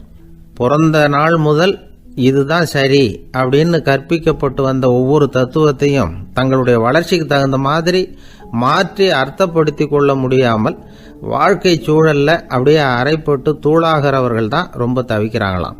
இதுதான் அவருடைய கருத்து. பெரும்பாலும் மனிதர்களுடைய நடுத்தர வயசில், அதாவது 30 தாண்டுகிற சமயத்தில் தான் இந்த தவிப்பு உண்டாகுதான். இதை தான் மேற்கத்திய நாடுகளில் அடிக்கடி மிட் லைஃப் கிரைசிஸ் அப்படின்னு சொல்கிறாங்க. அப்பப்போ பழசையெல்லாம் தொலைச்சி விட்டு புதுசாக பிறக்கிறதுக்கு கற்றுக்கணும். ஒவ்வொரு நிமிஷத்தையும் அந்த நிமிஷத்துக்கு ஏற்ற சித்தாந்தம் கொண்டவர்களாக சந்திப்போம் அப்படிங்கிறார் அந்த உளவியல் நிபுணர். இப்படி பழகிக்கிட்டால் வாழ்க்கை இன்பமயம், இல்லைன்னா தவிப்பு மயம்தான். பழசை தொலைக்க முடியாதவர்களில் எத்தனையோ பேர் உண்டு, எத்தனையோ ரகம் உண்டு. அதில் வேடிக்கையான நண்பர்களும் உண்டு. ஒருத்தர் நண்பர் வீட்டுக்கு போனார். அவர் ஏதோ இனிப்பு பலகாரம் கொடுத்து சாப்பிட சொல்லியிருக்கிறாங்க அவங்க வீட்டில். இவர் சாப்பிட்டு பார்த்துட்டு சொன்னாராம், சார் 6 மாதத்துக்கு முன்னாடி ஒரு தடவை இங்கே வந்தேன், அப்போது ஒரு இனிப்பு பலகாரம் கொடுத்தீங்க, அது இதை விட நல்லா இருந்தது சார் அப்படின்னாராம். அப்போ செஞ்ச அதே இனிப்பு பலகாரம் தான் சார் இதுவும் அப்படின்னாராம் அவர்.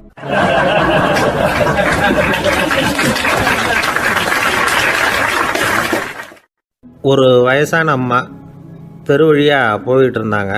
அவங்க கையில் என்னத்தையோ வச்சுக்கிட்டு அதை அடிக்கடி பார்த்துக்கிட்டே இருந்தாங்க. ஒருத்தன் மெதுவாக அவங்கக்கிட்ட போய் கையில் இருக்கிறது என்ன அப்படின்னு எட்டி பார்த்தா அவங்க கையில் 4 பல் இருந்துதான். இவன் ஆச்சரியமாக அந்த அம்மாவை பார்த்தான். ஏம்மா உனக்கு என்ன பைத்தியமா, ஏது இந்த பல், இதை என்னத்துக்காக கையில் வச்சுக்கிட்டு அலைஞ்சிக்கிட்டு இருக்கிற அப்படின்னு கேட்டிருக்கான். அதுக்கு அந்த அம்மா விவரம் சொல்ல ஆரம்பித்தாங்களாம். இதை பாருப்பா, எனக்கு ஒரு மகன் இருந்தான், அவனை ரொம்ப செல்லமாக வளர்த்தேன். அவனை தரையிலேயே நடக்க விடுறதில்ல, எப்பவும் தூக்கி வச்சுக்கிட்டு இருப்பேன். அவன் நல்லா பெரியவனாகி பள்ளிக்கூடம் போகிறப்ப கூட அவன் புஸ்தக மூட்டையை நான் தான் சுமந்துக்கிட்டு போவேன். பார்க்குறவங்க கூட கேலி பண்ணுவாங்க, ஏம்மா படிக்க போகிறது நீயா உன் பிள்ளையான்னு கேட்பாங்க. அவன் இன்னைக்கு எவ்வளவோ பெரிய மனுஷன் ஆகிட்டான், வெளிநாட்டில் பெரிய உத்தியோகத்தில் இருக்கான். சமீபத்தில் இங்கே வந்துட்டு போனான். ஒரு நாள் ஏதோ கோபத்தில் என்ன அரைஞ்சுட்டான். அப்போ இந்த 4 பல்லும் கீழே விழுந்துட்டுது. இன்னமும் கூட விழுந்திருக்கும், ஆனால் பல்லு தான் இல்லை. என் புள்ள அரைஞ்சதுனால விழுந்த பல்லு இல்லையா அது, அதனால் இதை எப்பவும் என் கையிலேயே வச்சுக்கிட்டு ஆசையோடு பார்த்துக்கிட்டு இருக்கிறேன்.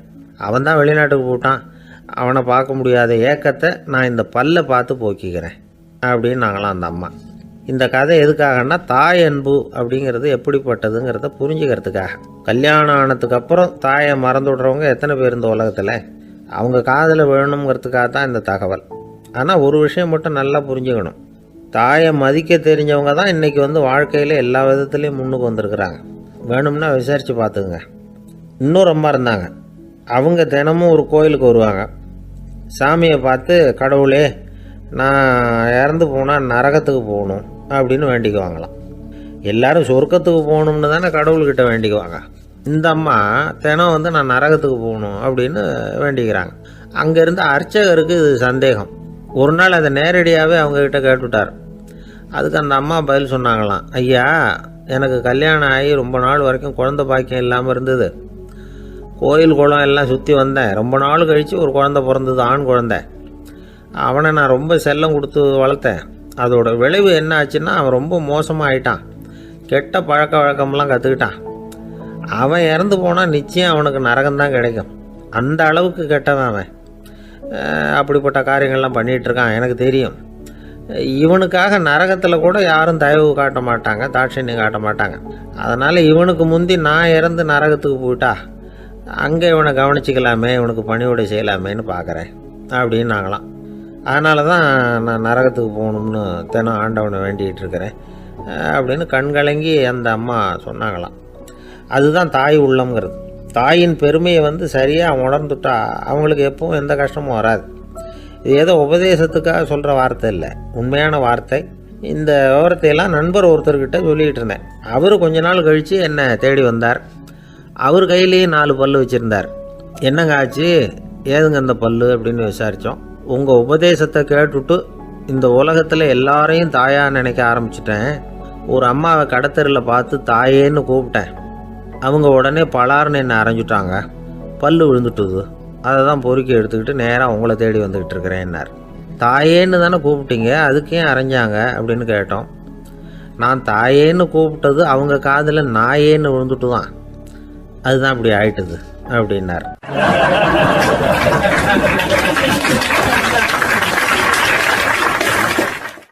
ஐயா, என்னுடைய நூல் வெளியீட்டு விழாவுக்கு அவசியம் நீங்கள் வரணும் அப்படின்னு கூப்பிட்டார் ஒருத்தர். எப்போ வரணும்னு கேட்டேன். அடுத்த வாரம்னார். சரி, புத்தகம் தயாராகிட்டுதா அப்படின்னேன். நாளைக்கு தான் அச்சிக்க கொடுக்க போகிறேன்னார். என்னங்க இது, புத்தகம் அச்சிடுறதுக்கு முன்னாடியே அழைப்புதழை அச்சடிச்சு விட்டீங்களே அப்படின்னு கேட்டேன். அதனால் என்னங்க, அந்த காலம் மாதிரி அப்போல்லாம் அச்சுக்கலை எவ்வளவோ முன்னேறியாச்சுங்க. Linotype, monotype, phototype, laser, இப்படி என்னென்னமோ வந்தாச்சு. இன்றைக்கி கொடுத்தா நாளைக்கே புத்தகம் தயார் அப்படின்னார். இப்படி இந்த அளவுக்கு முன்னேறி இருக்கிற இந்த அச்சுக்கலை ஆரம்பத்தில் எப்படி இருந்தது தெரியுமா? அந்த காலத்தில் காகிதம்னா என்னென்னே தெரியாது. அப்படி ஒன்று கண்டுபிடிக்கப்படவே இல்லை. அப்போல்லாம் எதையாவது ஒன்று எழுதணும்னா அதுக்கு ஆட்டு தோலை தான் பயன்படுத்தி இருக்கிறாங்க. கண்ணுக்குட்டி தோல் கூட அதுக்கு உபயோகப்பட்டு தான்.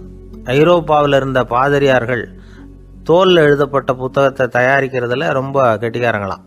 எகிப்து, அப்புறம் மத்திய தரைக்கடல் ஓரத்தில் உள்ள நாடுகள், இங்கே எல்லாம் தோல் தான் எழுதுபொருளாக பயன்பட்டு வந்திருக்குது. ஆனால் நம்ம நாட்டில் ஓலைச்சுவடிகளை எழுத்துக்கு பயன்படுத்தி இருக்கிறாங்க. எழுதுறதுக்கு தோலை பயன்படுத்தினவங்க பிறகு பேப்பரைஸ் அப்படிங்கிற கோரை புல்லை அதுக்கு பயன்படுத்தினாங்களாம். இதெல்லாம் அப்படி கொஞ்சம் கொஞ்சமாக கண்டுபிடிச்சிட்டு வந்திருக்கிறாங்க. அந்த புல்லை கச்சிதமாக நறுக்க வேண்டியது, நல்லா பதப்படுத்த வேண்டியது, அதுக்கப்புறம் அதில் எழுத வேண்டியது, அவ்வளவுதான். பேப்பருங்கிற சொல்லே இந்த பேப்பைரஸ் அப்படிங்கிறதுலேருந்து வந்தது தான். அதுக்கப்புறம் தான் காகிதம் வந்தது. இதை முதல்ல சீன நாட்டில் தான் கண்டுபிடிச்சாங்க. அது வந்த பிறகு அச்சு எந்திரம் கண்டுபிடிக்க வேண்டிய அவசியம் ஏற்பட்டது. அதை கண்டுபிடிச்சவர் ஜெர்மானிய அறிவியல் அறிஞர் ஜான் கூட்டன்பர்க். அச்சு கலைக்கு அடித்தளம் அமைச்சவர் அவர் தான். ஜெர்மனியில் மெயின்ஸ் அப்படிங்கிற ஊரில் 1399 பிறந்தார். அவரோட மாமன் ஒருத்தர் உலோக வேலையில் வல்லவர். அவர்கிட்ட அந்த வேலையை கற்றுக்கிட்டார். அதோட வைர கற்களை பட்டை தீட்டுறதுலையும் ரொம்ப தேர்ச்சி பெற்றிருந்தார். இளம் வயசுலேயே சும்மா இருக்க மாட்டாராம். எதை செஞ்சாலும் அதை திறமையாக செய்வாராம். அவர் தான் முதல்ல மர அச்சு எழுத்துக்களை உருவாக்கினார். அது மேலே மை தடவி பிரதிகள் எடுத்தார். அதுக்கப்புறம் உலோக எழுத்துக்கள், முதல்ல காரியம், அப்புறம் இரும்பு, அப்புறம் கலப்பு உலோகம், பிறகு அச்சடிக்கிறதுக்கு எந்திரம் ஒன்றையும் உருவாக்கினார். முதல்ல பைபிள் அச்சடித்தார். 1468 அவர் இறந்து போனார். 16ஆம் நூற்றாண்டில் மேலை நாடுகளிலிருந்து மர எழுத்துக்களை கொண்டுகிட்டு தமிழ்நாட்டில் கிறிஸ்துவ நூல்களை அச்சிட்டாங்க. அப்போல்லாம் அச்சகங்கள் போதிய அளவுக்கு இங்கே இல்லை. அதுக்கு என்ன காரணம்னா, இந்தியர்கள் அச்சகங்களை நடத்தக்கூடாது அப்படின்னு சட்டம். 1835 வரைக்கும் அந்த சட்டம் நடைமுறையில் இருந்தது. இந்த நிலைமையில் அங்கேயும் இங்கேயுமா 1-2 அச்சகங்கள் ஆரம்பமாச்சு. 1713 தரங்கம்பாடியில் லூத்தரன் மிஷன் அச்சகம், அதே ஆண்டில் சென்னையில் SPCK அச்சகம், இது ரெண்டும் தான் இந்தியாவில் முதல்ல தொடங்கப்பட்ட அச்சகங்கள். ஆட்டுத்தோல்லையும் ஓலைச்சுவடியிலையும் எழுதப்பட்ட எழுத்துக்கள் இன்னைக்கு எங்கேயோ போயிட்டுது. ஆனால் நம்ம ஊரில் எழுத்தாளர்கள் நிலைமை தான் ஒன்றும் சொல்லிக்கிறது மாதிரி இல்லை. நம்ம ஆள் ஒருத்தர் சொன்னார், சார் நான் சொந்தத்தில் ஒரு அச்சாபீஸ் வச்சுருந்தேன், இப்போவும் வச்சுருக்கிறேன். அதனால் என்னுடைய படைப்புகளை புத்தகமாக வெளியிடுறதுல எனக்கு ஒன்றும் கஷ்டம் இல்லை. வருஷத்துக்கு ஒரு புத்தகம் எழுதி வெளியிட்டுருவேன். 15 வருஷமாக இலக்கிய உலகத்துக்கு இப்படி சேவை செஞ்சுக்கிட்டு வர்றேன். ஆனால் இந்த வருஷம்தான் வாசகர்கள் எனக்கு பாராட்டு விழா நடத்தி இருக்கிறாங்க அப்படின்னார். இந்த வருஷம் அப்படி என்ன விசேஷம் அப்படின்னு கேட்டோம். இந்த வருஷம்தான் நான் எந்த புத்தகம் எழுதி வெளியிடாமல் இருந்தேன், அதுக்காகத்தான் எனக்கு இந்த பாராட்டு விழா அப்படின்னார்.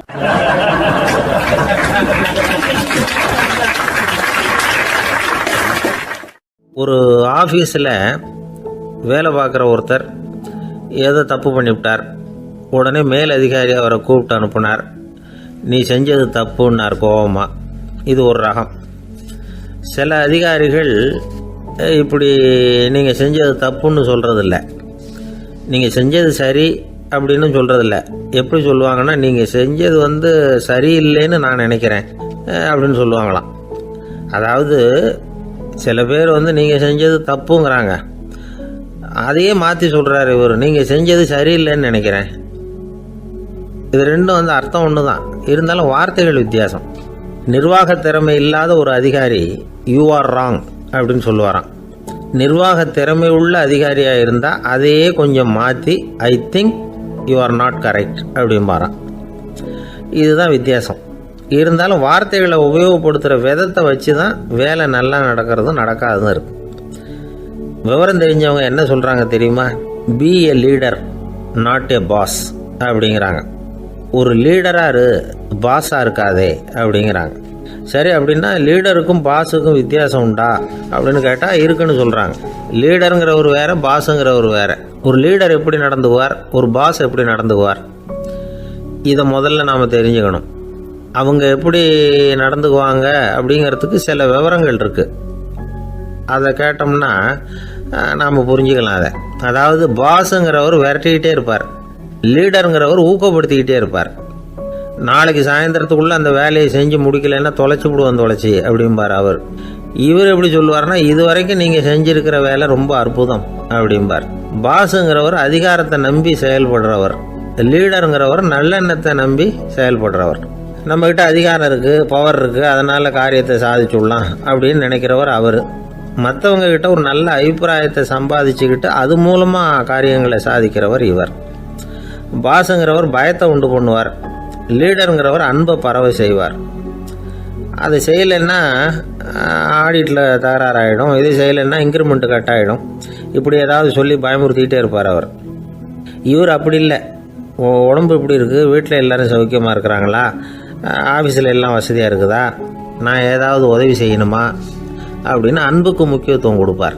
பாஸுங்கிறவர் எதுக்கு எடுத்தாலும் நான் சொல்லிகிட்டு இருப்பார், லீடருங்கிறவர் நாமன்னு சொல்லிகிட்டு இருப்பார். பாஸுங்கிறவர் தப்புக்கு காரணம் யாருன்னு பார்ப்பார், லீடருங்கிறவர் தப்பு என்னன்னு பார்ப்பார். இதுதான் ரெண்டு பேருக்கு வித்தியாசம்.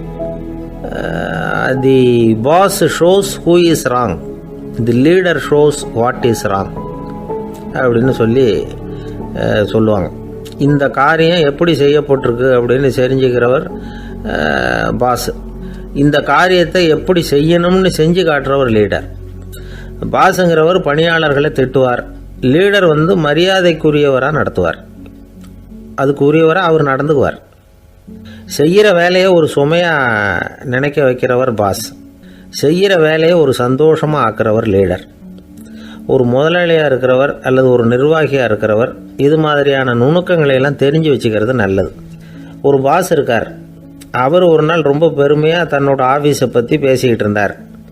எனக்கு கீழே 200 பேர் வேலை செய்கிறாங்க சார், நான் ஒரு கோடு கிழிச்சா அவங்க அதை தாண்டாத அளவுக்கு நான் நடந்துக்கிறேன் சார் அப்படின்னார் அவர். அது எப்படி முடியுது உங்களால் அப்படின்னு கேட்டோம். நான் கோடே கிழிக்கிறது இல்லை சார் அப்படின்னார்.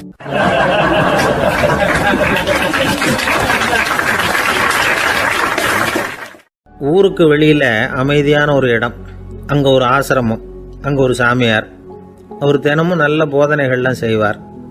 பல பேர் போய் அங்கேயே சில நாள் தங்கி இருந்து அவர் சொல்கிற அறிவுரைகளை எல்லாம் கேட்டுக்கிட்டு வர்றது வழக்கம். ஒரு தடவை அவரை பார்த்துட்டு போகிறதுக்காக 3 வெளியூர் தம்பதிகள் வந்தாங்களாம். அந்த மடத்திலேயே சாப்பிட்டுக்கிட்டு தங்கியிருந்து அவங்களுடைய போதனைகளை கேட்டுக்கிட்டு போகணுங்கிறது அவங்க நோக்கம். காலையில் குளிச்சுட்டு பூஜையில் உட்காந்தார் அந்த சுவாமி. இவங்களும் குளிச்சுட்டு அந்த பூஜையை பார்க்கறதுக்காக அவர் முன்னாடி வந்து உட்காந்தாங்க. பூஜை ஆரம்பமாச்சு. சம்பிரதாயப்படி அது ரொம்ப நேரம் நடந்துக்கிட்டே இருக்குது. இவங்களுக்கு நல்ல பசி இருந்தாலும் இந்த நேரத்தில் அதை எப்படி வெளியில் காட்டிக்கிறது? பேசாமல் இருந்தாங்க. அந்த சுவாமி பூஜையை முடித்தார். அதுக்கப்புறம் பேச ஆரம்பித்தார். பேச்சு அருமையாக தான் இருந்தது, அமிர்தமாக தான் இருந்தது. இருந்தாலும் இவங்களுக்கு இருக்கிற வயிற்று பசி அதை சரியாக கவனிக்க விடலை. அந்த சுவாமியே இதை கவனிச்சதா தெரியல. இவங்களுக்கு மனசுக்குள்ள ஒரு எண்ணம், உள்ளே சாப்பாடு தயாராகிட்டு இருக்கும் போல இருக்கு, இந்த பேச்சு முடிஞ்சது நம்மளை உள்ளே அழைச்சிட்டு போய் சாப்பாடு போடுவாங்கன்னு நினைக்கிறோம் அப்படின்னு இவங்களாம் நினச்சிக்கிட்டாங்க. ஆனால் சுவாமி இதை பற்றி எதுவுமே பேசலை, கண்டுக்கலை. ஒரு அம்மாவால் அதுக்கு மேலே சும்மா இருக்க முடியுமா? முடியல. சாப்பாட்டை கவனிக்கலாமா அப்படின்னு சொல்லி மெதுவாக ஆரம்பித்தாங்க. கவனிக்கலாமே அப்படின்னு உள்ளே அழைச்சிட்டு போனார் சுவாமி.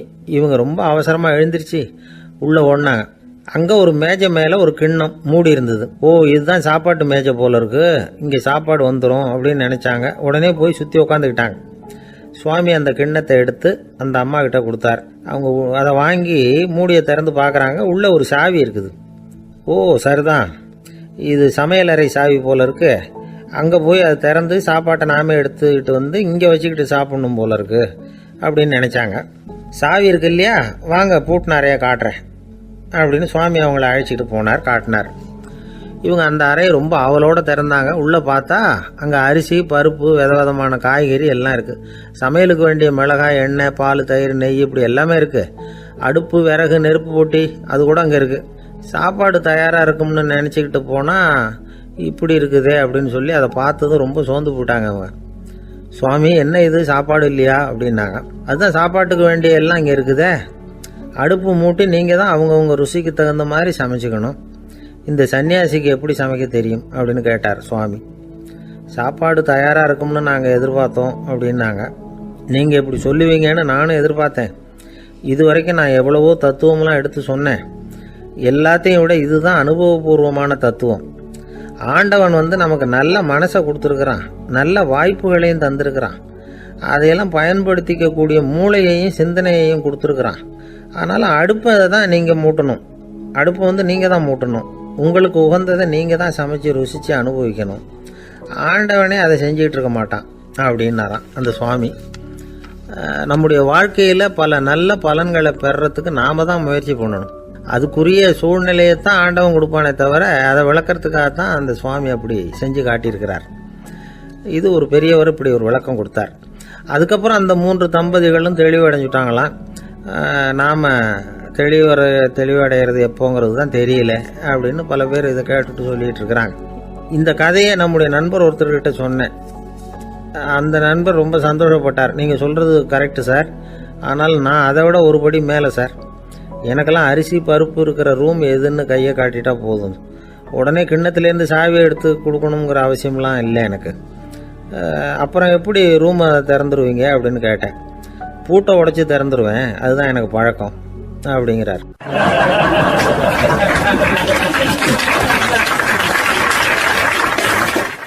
ஒருத்தர் மனசில் நிம்மதி இல்லாமல் உட்காந்துருந்தார். என்ன சார் விஷயம் அப்படின்னு விசாரித்தேன். அகலக்கால் வச்சுட்டேன், அதுதான் அவதிப்படுறேன்னார். விவரமாக சொல்லுங்கன்னு. வீடு கட்டணும்னு ஆரம்பித்தேன், வேலை பாதியிலேயே நிற்கிது, கையில் பணம் இல்லை அப்படின்னார். இது மாதிரி ஆசாமிகள் பல பேரை நீங்கள் பார்த்துருக்கலாம். இவங்கெல்லாம் சுலபமாக மன அழுத்தத்துக்கு ஆளாயிடுறாங்க. மன உளைச்சல், அதாவது ஸ்ட்ரெஸ் அப்படின்னு சொல்கிறோமே, அதுக்கு அடிப்படையான சில காரணங்கள் உண்டு. அதாவது மிகையாக திட்டமிடுதல் அப்படிங்கிறதும் ஒரு முக்கியமான காரணம். நடைமுறை சாத்தியம் என்னங்கிறத மனசில் வச்சுக்கிட்டு எந்த திட்டத்தையும் தீட்டணும், அப்போ தான் அது சரியாக வரும். 2வது காரணம் என்ன தெரியுமா? ஒரே நேரத்தில் பல்வேறு செயல்களில் ஈடுபடுறது. தொலைபேசியில் பேசிக்கிட்டே கையில் இருக்கிற கடிதத்தை படிச்சுக்கிட்டே எதிரில் உட்காந்துக்கிட்டு இருக்கிறவருக்கும் அப்பப்போ பதில் சொல்லிக்கிட்டு மனசில் பல்வேறு சிந்தனைகளை அப்படியே ஓட விட்டுக்கிட்டு இருக்கிறது, இதுவும் மன அழுத்தத்தை உண்டாக்குது. 3வது காரணம், எதிலேயும் வெற்றி மட்டும் எதிர்பார்க்குற ஒருதலைப்பட்சமான ஆர்வம். நாம் தொட்டதெல்லாம் வெற்றியாகவே முடியணும் அப்படின்னு எதிர்பார்க்குறவங்க ஏதாவது ஒன்றில் தோல்வியை கண்டா தோண்டு போயிடுறாங்க. எப்படியும் முடியலாம்ங்கிற எண்ணம் ஏற்கனவே நமக்குள்ளே இருந்துட்டுதுன்னா அந்த அவஸ்தை வராது. அதனால் அதுவும் நம்ம வளர்த்து கொள்ள வேண்டிய ஒரு குணம். மன உளைச்சல் ஏற்படுறதுக்கு இன்னொரு காரணம் எதையும் வேகமாக செஞ்சுடணும் அப்படிங்கிற துடிப்பு. அந்த துடிப்பே மனசை அழுத்த ஆரம்பிச்சிடும். எந்த ஒரு காரியத்திலையும் தாமதமோ இடையூறோ ஏற்பட்டால் அதை பொறுத்துக்கிற மனப்போக்கம் வேணும். அது இல்லாதவங்க அழுத்தத்துக்கு ஆளாயிடுறாங்க. சில பேர் வேலைன்னு எந்த நேரம் பார்த்தாலும் வேலையே கதின்னு கிடப்பாங்க. பொழுதுபோக்குக்கோ உடற்பயிற்சிக்கோ குடும்பத்தில் உள்ளவங்க அல்லது நண்பர்கள் கூட கலந்துரையாடவோ கொஞ்சம் கூட நேரம் ஒதுக்க மாட்டாங்க. இந்த சுபாவம் மன அழுத்தத்தை உண்டு பண்ணும். இதையெல்லாம் புரிஞ்சுக்கிட்டு அதிலிருந்து விடுபடுறது எப்படின்னு யோசிக்கணும். வல்லுநர்கள் இது தொடர்பாக சில யோசனைகளை சொல்லி வச்சிருக்கிறாங்க. அது என்னன்னா, வாழ்க்கைங்கிறது பிரச்சனைகளால் பின்னப்பட்ட ஒன்று. அது எப்போவுமே முடிவடையாத ஒரு தொடர்கதை அப்படிங்கிறத முதல்ல நாம் புரிஞ்சுக்கணும். ஒரே நேரத்தில் ஒரு காரியத்தில் மட்டுமே நாம் கவனம் செலுத்தணும். அடுத்தவங்க காரியத்தில் தலையிடக்கூடாது. எதையும் பேச ஆரம்பிக்கிறதுக்கு முன்னாடி நம்மை நாமே கேட்டுக்க வேண்டிய கேள்வி 2. 1, நான் சொல்ல போகிறது ரொம்ப முக்கியமானதா? 2வது, நான் சொல்கிறத அவங்க கேட்கறதுக்கு ஆசைப்படுறாங்களா? நான் பேசுகிறதுக்கு அது சரியான நேரம் தானா? இதை யோசித்து பார்த்ததுக்கப்புறம் எதையும் பேச ஆரம்பிக்கணும். முடிஞ்ச அளவுக்கு வளைந்து போகிற சுபாவத்தை வளர்த்துக்கணும். நம்ம நேரம் விலை மதிப்பு இல்லாதது. அதை வீணாக்கக்கூடாது. சிரிக்க தெரியலனாலும் பரவாயில்ல, முகத்தில் கொஞ்சம் புன்முறுவலாவது காட்டணும். இதெல்லாம் ரொம்ப முக்கியம். அடுத்தவங்க ஏதாவது செஞ்சால் உடனே நன்றி சொல்ல மறக்கக்கூடாது. தினமும் கொஞ்சம் நேரத்தை தனிமையில் செலவு பண்ணணும். மன உளைச்சலிருந்து விடுபடுறதுக்கு 3 முக்கிய வழிகள் சொல்கிறாங்க. அதை சுருக்கமாக ரெட் அப்படின்னு சொல்கிறாங்க. RED ஆங்கில எழுத்தில். அந்த முதல் எழுத்து R, அது என்னென்னா ரிலாக்ஸேஷன், அதாவது இடை ஓய்வு. 2வது E எக்ஸர்சைஸ், உடற்பயிற்சி. 3வது டயட், திட்டமிட்ட உணவு முறை. அதனால் தியானம், மூச்சு பயிற்சி இதெல்லாம் இந்த இடை ஓய்வுக்கு வழிகள். எந்த வேலையையும் தொடர்ந்து செய்யக்கூடாது. எல்லார்கிட்டையும் கலகலப்பாக பழகணும். மாதத்துக்கு ஒரு நாளாவது குடும்பத்தோடு வெளியில் போயிட்டு வரணும். சுலபமான உடற்பயிற்சிகளை செய்யலாம். உடற்பயிற்சிங்கிறது நமக்காக நாம் செய்கிற ஒரு நீண்டகால முதலீடு அப்படின்னு சொல்லுவாங்க. அதாவது லாங் டேர்ம் இன்வெஸ்ட்மெண்ட்டாக. அளவோடு சாப்பிட்ணும், மெதுவாக சாப்பிட்ணும். இதெல்லாம் கொஞ்சம் மனசில் வச்சுக்கிட்டு நடந்துக்கிட்டால் மகிழ்ச்சியாக வாழலாம். சில பேர் சாப்பாட்டு விஷயத்தில் ரொம்ப அக்கறை எடுத்துக்கிறது உண்டு. ஒரு குண்டு ஆசாமி சாப்பிட உக்காந்தார். முதல்ல ஒரு மாத்திரை சாப்பிட்டார். எதுக்குன்னு கேட்டோம். பசி எடுக்கிறதுக்குன்னார். சாப்பிட்டு முடித்தார். பிறகு மறுபடியும் ஒரு மாத்திரை சாப்பிட்டார். இது எதுக்குன்னு கேட்டோம். சாப்பிட்டது ஜீரணமாகறதுக்கு அப்படின்னார்.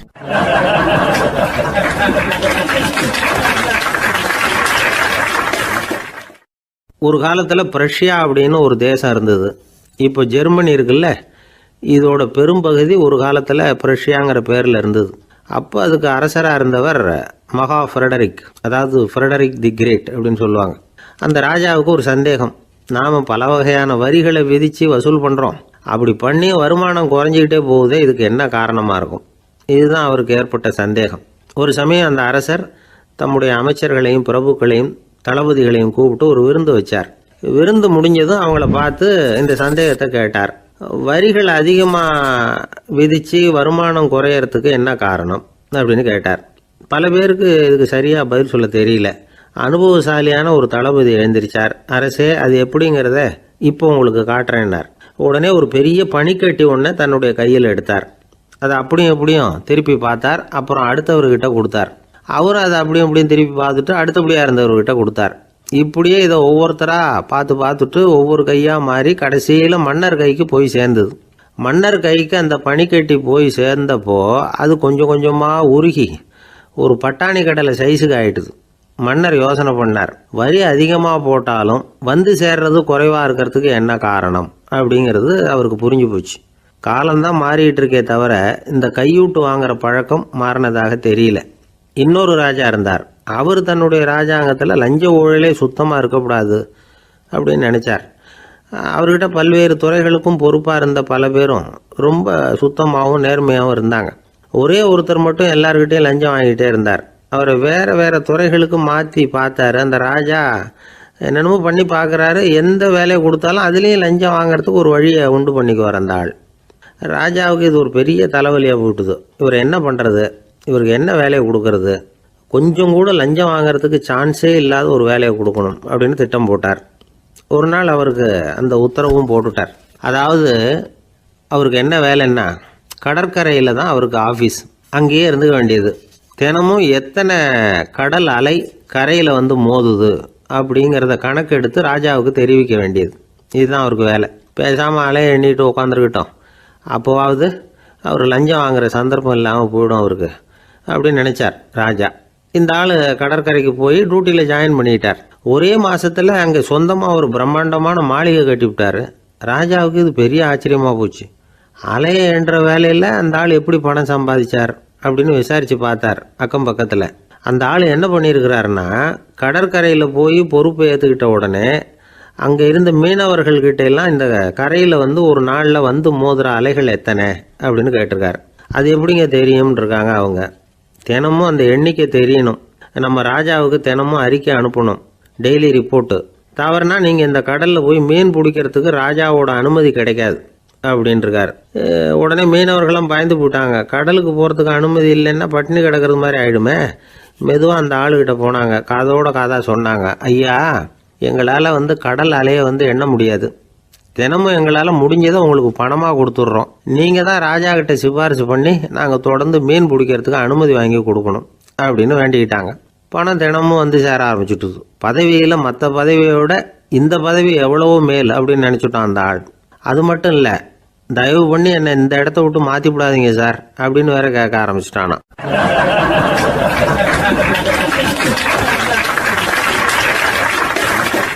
என் நண்பர் ஒருத்தர் ஆழ்ந்த சிந்தனையில் இருந்தார்.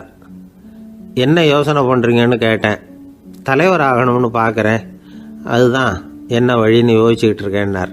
நான் கூட அது மாதிரி யோசித்து பார்த்தேன், அதுக்கப்புறம் அந்த யோசனையை கை விட்டுட்டேன் அப்படின்னோம். ஏன்னு கேட்டார். அதுக்கான தகுதிகள் நமக்கு இல்லைங்கிறது புரியுது. அது நமக்கு புரியறத விட நம்ம விட மற்றவங்களுக்கு நல்லா புரிஞ்சு போச்சு. அதனால் பேசாமல் கம்முன்னு இருந்துடுறது தான் நல்லது அப்படின்னோம். தலைவர் ஆகிறதுக்கு தகுதிகள் வேற உண்டோ அப்படின்னு கேட்டார். அவர் யதார்த்தமாக தான் கேட்குறார். நாங்கள் உடனே எங்ககிட்ட இருந்த ஒரு புத்தகத்தை எடுத்து அவர்கிட்ட கொடுத்தோம், படித்து பாருங்கன்னு. தலைவர் ஆகிறதுக்கு என்ன வழி அப்படிங்கிறத பற்றி அதில் போட்டிருக்கிறாங்க. முதல் வழி என்ன தெரியுமா? ஒரு 4 பேர் முன்னாடி இல்லைன்னா ஒரு கூட்டத்துக்கு முன்னாடி நீங்கள் பேச போகிறீங்க. அப்போ எப்படி ஆரம்பிக்கணும்னா, உண்மையான புகழ்ச்சி, நேர்மையான பாராட்டு, இதோடு ஆரம்பிக்கணும். எடுத்ததுமே அது சரியில்லை இது சரியில்லைன்னு பேசிகிட்டு இருக்கக்கூடாது. மக்களை பார்த்து நீங்கள் தான் தப்பு பண்ணிவிட்டீங்க அப்படின்னு நேரடியாக சொல்லக்கூடாது. தவறு இருந்தாலும் அதை வந்து மறைமுகமாக ஏதாவது கதை சொல்லி அதிலிருந்து அவங்க புரிஞ்சுக்கிற மாதிரி செய்யணும். அடுத்தவங்க பண்ண தப்பு என்னன்னு அலசறதுக்கு முன்னாடி நீங்கள் பண்ணின தப்பு என்னங்கிறத பற்றியே பேசுங்க. எதுக்கும் நேரடியாக உத்தரவு போட்டுக்கிட்டு இருக்கக்கூடாது. இதை நீங்கள் செய்யணும் அப்படின்னு சொல்கிறதுக்கு பதிலாக நீங்கள் இப்படி செஞ்சால் எப்படி இருக்கும் அப்படின்னு கேள்வி மாதிரி கேட்கணுமா. இப்படி கேட்டால் அது உத்தரவு மாதிரி தெரியாதான். அடுத்தவங்க மரியாதையை காப்பாற்றுறது மாதிரி பேசணுமா. உங்கள் பேச்சு இன்னொருத்தரை வந்து அவமானப்படுத்துறது மாதிரி இருக்கக்கூடாதான். ஏன்டா இவங்கிட்ட போய் மாட்டிக்கிட்டோம்னு யாரும் நினச்சிடக்கூடாது. ஒவ்வொரு சின்ன வளர்ச்சியையும் பாராட்டணும். வெற்றி வந்து சாதாரணமாக இருந்தாலும் பாராட்டாமல் இருந்துடக்கூடாது. பாராட்டும் பொழுது தாராளமாக இருக்கணும், குறை சொல்லும் பொழுது கவனமாக இருக்கணும். வாய்க்கு வந்தபடி பேசிவிட்டா அதுக்கப்புறம் வகையாக மாட்டிக்கிட்டு முழிக்க வேண்டியிருக்கும். நீங்கள் பேசுகிறது இன்னொருத்தருக்கு ஒரு கௌரவத்தையும் மரியாதையும் உண்டு பண்ணுறது மாதிரி இருக்கணும். நீங்கள் பேசுகிறது அடுத்தவங்களுக்கு இருக்கிற கொஞ்ச நெஞ்ச மரியாதையும் எடுத்து விடுறது மாதிரி இருக்கக்கூடாது. உங்கள் பேச்சை கேட்டால் கேட்குறவங்களுக்கு ஒரு ஊக்கம் வரணும், உற்சாகம் வரணும். தவறு எதுவாக இருந்தாலும் அதை சுலபமாக திருத்திக்கலாம், சரி பண்ணிக்கலாங்கிறது மாதிரி இருக்கணும் உங்கள் பேச்சு. அடுத்தவங்களை சந்தோஷப்படுத்துங்க. உங்கள் யோசனையை கேட்டு நடந்துக்கிறதுனால அந்த சந்தோஷம் அவங்களுக்கு கிடைக்கணும். இந்த தகுதியெல்லாம் உங்ககிட்ட இருந்தால் நீங்கள் ஒரு சிறந்த தலைவராகலாம் அப்படின்னு அந்த புஸ்தகத்தில் போட்டிருக்கு. இந்த காலத்தில் வந்து தலைவர் ஆகிறதுக்கு வேறு சில தகுதிகள்லாம் கூட தேவைப்படுது. ஒரு புள்ள வந்து தன்னுடைய அப்பா கிட்ட, அப்பா உன்ன மாதிரியே நானும் அரசியலில் சேரணும், தலைவர் ஆகணும்னு ஆசைப்படுறேன், இன்னையிலேருந்து எனக்கு அரசியல் பாடம் கற்றுக் கொடு அப்படின்னு கேட்டிருக்கான். அவரும் சரின்னு சொல்லிவிட்டு ஒரு பெரிய ஏணியை எடுத்துகிட்டு வந்தாராம். ஒரு செவுத்தில் சாத்தினார். இந்த ஏணியில் ஏறி உயர போய் அங்கே பரன் மேலே இருக்கிற ஒரு புத்தகத்தை எடுத்துகிட்டு வாடான் இருக்கார் மகனை பார்த்து. அப்பா, ஏணி ரொம்ப உயரமாக இருக்குது, நீ ஜாக்கிரதையாக இதை பிடிச்சிக்கோ, நான் ஏறி போகிறேன் அப்படின்னு நான் பையன். பயப்படாத, நான் பார்த்துக்கிறேன்னார் அப்பா. பையன் ஏணியில் ஏறினா உச்சிக்கு போனதும் அப்பா கையை எடுத்துட்டார். ஏணி அப்படியே சரிஞ்சுட்டுது. பையன் பொத்துன்னு கீழே விழுந்துட்டான். இடுப்பு பிடிச்சிக்கிட்டே எழுந்திரிச்சான். என்னப்பா இது, இப்படி என்னை ஏற விட்டுட்டு கையை விட்டுட்டியே, இப்படி கை விடலாமா அப்படின்னு கத்தியிருக்கான். அப்பா நிதானமாக சொன்னாராம், அவசரப்படாதேப்பா, அரசியலில் இதுதான் முதல் பாடம், பெத்த அப்பனா இருந்தாலும் அவனை நம்பாதே அப்படின்னு உபதேசம் பண்ண ஆரம்பிச்சாராம்.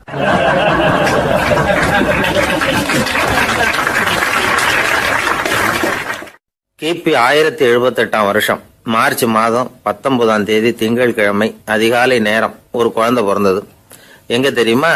காஸ்பியன் கடலுக்கு தெற்கே பாரசீக மொழி வழங்கிய தபரிஸ்தான் மாநிலத்துல ஜீலான்கிற புனித நகர், அதோட புறநகர் பகுதியில் உள்ள நீப்புங்கிற ஊர்ல தான் அந்த குழந்தை பிறந்தது. அந்த இடம் இப்போ ரஷ்யாவில் இருக்கு. அந்த குழந்தை யாருன்னு நினைக்கிறீங்க? அதுதான் முஹித்தீன் பெருமான், ஆன்மீக சாதனைகள் புரிந்த மகான் முஹித்தீன் ஆண்டகை. தன்னுடைய 18வது வயசுல உயர்கல்விக்காக ஜீலான் நகரத்தை விட்டு பகுதாத் நகரத்துக்கு புறப்பட்டு போறார். இளம் பிராயம் தானே, அதனால துணைக்கு ஒரு வர்த்தக கூட்டத்தோட சேர்ந்து போயிட்டு இருக்கிறார். ரொம்ப தூரம் போகணும். ஒவ்வொரு இடமா தங்கி தங்கி போயிட்டு இருக்கிறாங்க. ஒரு இடத்துல ஒரு கொள்ளை கூட்டம் பயங்கரமான ஆயுதங்களோட அவங்கள வழிமறிச்சுட்டுது.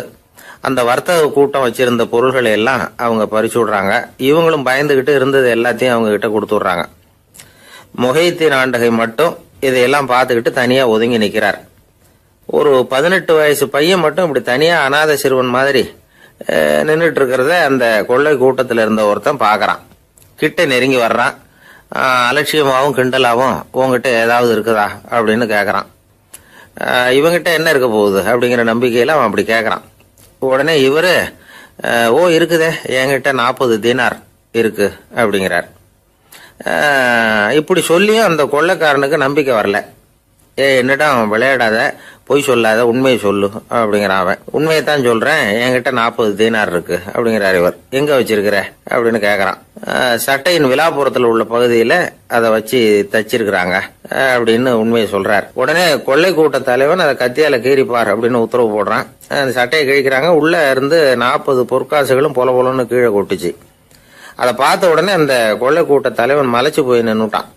காசை பார்த்துட்டு அவன் மலைச்சு போல, பொய் பேசாத அந்த பையனோட நேர்மையை பார்த்துட்டு அவன் அப்படி நின்னான். மெதுவா அந்த பையன் கிட்ட வந்தான். ஏன்பா, நீ என்ன பணக்கார குடும்பமா அப்படின்னு கேட்டான். அப்படிலாம் இல்ல, எனக்கு அப்பா இல்ல, அம்மா மட்டும்தான் உண்டு. எங்க அப்பா எனக்குன்னு விட்டு போன சொத்தே இந்த 40 தீனார் தான் அப்படின்னாரு இவர். அப்படி இருந்துமா உண்மை பேசணும்னு ஆசைப்பட்டேன்.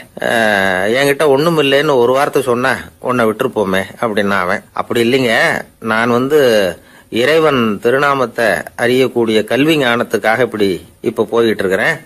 இறைவன் திருநாமத்தை உச்சரிக்க வேண்டிய நாவால பொய் பேசக்கூடாதுன்னு எங்க அம்மா சொல்லி இருக்கிறாங்க. அதனால நான் எப்பவுமே பொய் சொல்ல மாட்டேன் அப்படின்னு என்னுடைய தாய்க்கு வாக்கு கொடுத்திருக்கிறேன் அப்படின்னார் அவர். முஹித்தீன் பெருமான் வார்த்தைகளை கேட்ட அந்த கொள்ளையர்கள் மனம் திருந்தி நல்லவங்களா ஆயிடுறாங்க. அந்த கொள்ளையர் தலைவன் பிற்காலத்துல ஒரு பெரிய மகான் ஆயிடுறார். பெரியவர்கள் வாழ்க்கையில நடக்கிற இது மாதிரி சம்பவங்கள் தான் நாம நல்ல விதமா வாழறதுக்கு துணையா இருக்கும். அந்த காலத்துல கொள்ளையர்களே பெரியவங்க செயலை பார்த்து மனம் திருந்தி இருக்கிறாங்க. இந்த காலத்துல யார் இப்படி இருக்கிறா? இந்த காலத்துல மகான் ஒருத்தரை பார்த்தேன், எனக்கு வேண்டியப்பட்ட மகான். ஏங்க நீங்களும் மகான் ஆகிறதுக்கு முன்னாடி கொள்ளை அடிச்சுட்டு இருந்தீங்களா அப்படின்னு கேட்டேன். அவர் மெதுவா கண்ணை திறந்து என்ன நிமிர்ந்து பார்த்தார். அப்படி இல்லப்பா, நான் கொள்ளை அடிக்கிறதுக்காகத்தான் மகானாவே ஆகி இருக்கிறேன் அப்படின்னு சொல்லிவிட்டு மறுபடியும் கண்ணை மூடிட்டார்.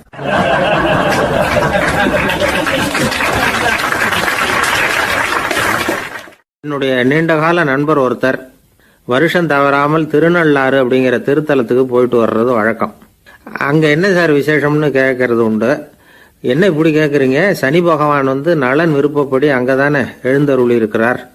அவரை போய் பார்த்து ஒரு கும்பிடு ஓடிட்டு வந்தா நம்ம பிடிச்சிருக்கிற சனியெல்லாம் விலகும் அப்படிம்பார். சத்தம் போட்டு சொல்லாதீங்க சார், வீட்டில் வேற யார் காதிலாவது இது விழுந்துற போது அப்படின்னு சொல்றது உண்டு வர்றவங்க.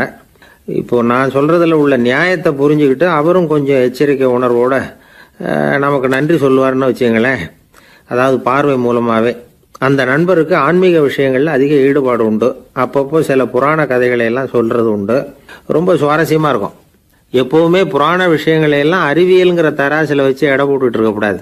அப்படி பார்த்தா அதெல்லாம் நம்ப முடியாத வெறும் கற்பனைகளாக தோணும், மூட நம்பிக்கைகளாகவும் தெரியும். புராணங்களை புராணங்களாகவே புரிஞ்சுக்கிறவங்களுக்கு அதெல்லாம் அர்த்தமுள்ள செய்திகளை உள்ளடக்கி இருக்கிறதாக தெரியும். அந்த வகையில் தான் இந்த நண்பரும் நிறைய செய்திகளை சொல்கிறது உண்டு. சனியை போல கொடுக்குறவனும் இல்லை, சனியை போல கெடுக்கிறவனும் இல்லை அப்படின்னு சோதிடர்கள் சொல்லுவாங்க. நாம் ஏதாவது ஒரு வம்புல மாட்டிக்கிட்டா பிடிச்சது சனி அப்படிங்கிறோம். ராவணன் எப்பேற்பட்ட வீரன், அவனே சனி பார்வைப்பட்டது தானே சங்கடப்பட ஆரம்பித்தான் அப்படின்னார் நண்பர். அது எப்படிங்கன்னு கேட்டேன். அவர் சொல்ல ஆரம்பித்தார், இந்த ராவணன் இருக்கானே நவ கிரகங்களையும் பிடிச்சி கொண்டுட்டு வந்து தன்னுடைய சிம்மாசனத்தில் அப்படியே படிகளாக போட்டு வச்சுட்டானா, ஒவ்வொரு படியாக. பாவம் அந்த 9 தேவதைகளும் ஒவ்வொரு படியாக குப்புற கிடக்குறாங்க. நவக்கிரகம் நம்மளை ஆட்டி படைக்குதுன்னு நாம் சொல்லிட்டு இருக்கிறோம். ஆனால் அந்த நவக்கிரகங்களை ராவணன் எப்படி வச்சுருந்தான் பாருங்க. எல்லாரையும் சிம்மாசனத்துக்கு பக்கத்தில் படிப்படியாக போட்டு வச்சிருக்கிறான். காலை அது மேலே வச்சு தான் ஏறி போகணும். வேற வழி இல்லாமல் எல்லாரும் குப்புற விழுந்து கிடக்குறாங்க.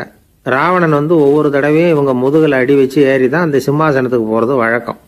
இப்படி நடந்துக்கிட்டு இருக்கிறது நாரதர் கண்ணில் பட்டுட்டு தான். அவர் சும்மா இருப்பாரா? யோசனை பண்ணார், என்ன செய்யலாம் அப்படின்னு. ஒரு முடிவு பண்ணிட்டு நேராக ராவணன் கிட்ட போனாராம். ராவணா, நீ நவக்கிரகங்களை பிடிச்சி கொண்டாந்து உன்னுடைய சிம்மாசனத்துக்கு படிகளாக போட்டு வச்சிருக்கிற, அது உன்னுடைய வீரத்தை காட்டுது. இருந்தாலும் ஒரு விஷயத்த நீ யோசிச்சு பார்க்கணும். ஒவ்வொரு தடவை நீ சிம்மாசனத்துக்கு போகும்பொழுதும் நவக்கிரகங்களின் முதுகல் அடி வச்சு நீ ஏறி போற, அது உனக்கு பெருமை கிடையாது. அவங்களுடைய மார்புல அடி வச்சு ஏறி போகணும், அதுதான் உனக்கு பெருமை அப்படின்னாராம். இவர் சொல்றதும் சரிதானே அப்படின்னு யோசிச்சிருக்கான் ராவணன். உடனே குப்புற கிடந்த நவக்கிரகங்களை திருப்பி மல்லாக்க போட்டான். அவங்க மார்புல அடி வச்சு மேலே ஏறி சிம்மாசனத்துக்கு போனானா. அப்படி போயிட்டு இருக்கும் பொழுது சனி பகவானின் பார்வை அவன் மேலே பட்டுதான். அவ்வளவுதான். என்னாச்சு தெரியுமா? சூர்பனகை தேடி வந்தா. சீதையோட அழகை பற்றி தன்னுடைய அண்ணங்கிட்ட சொல்ல ஆரம்பிச்சுட்டா.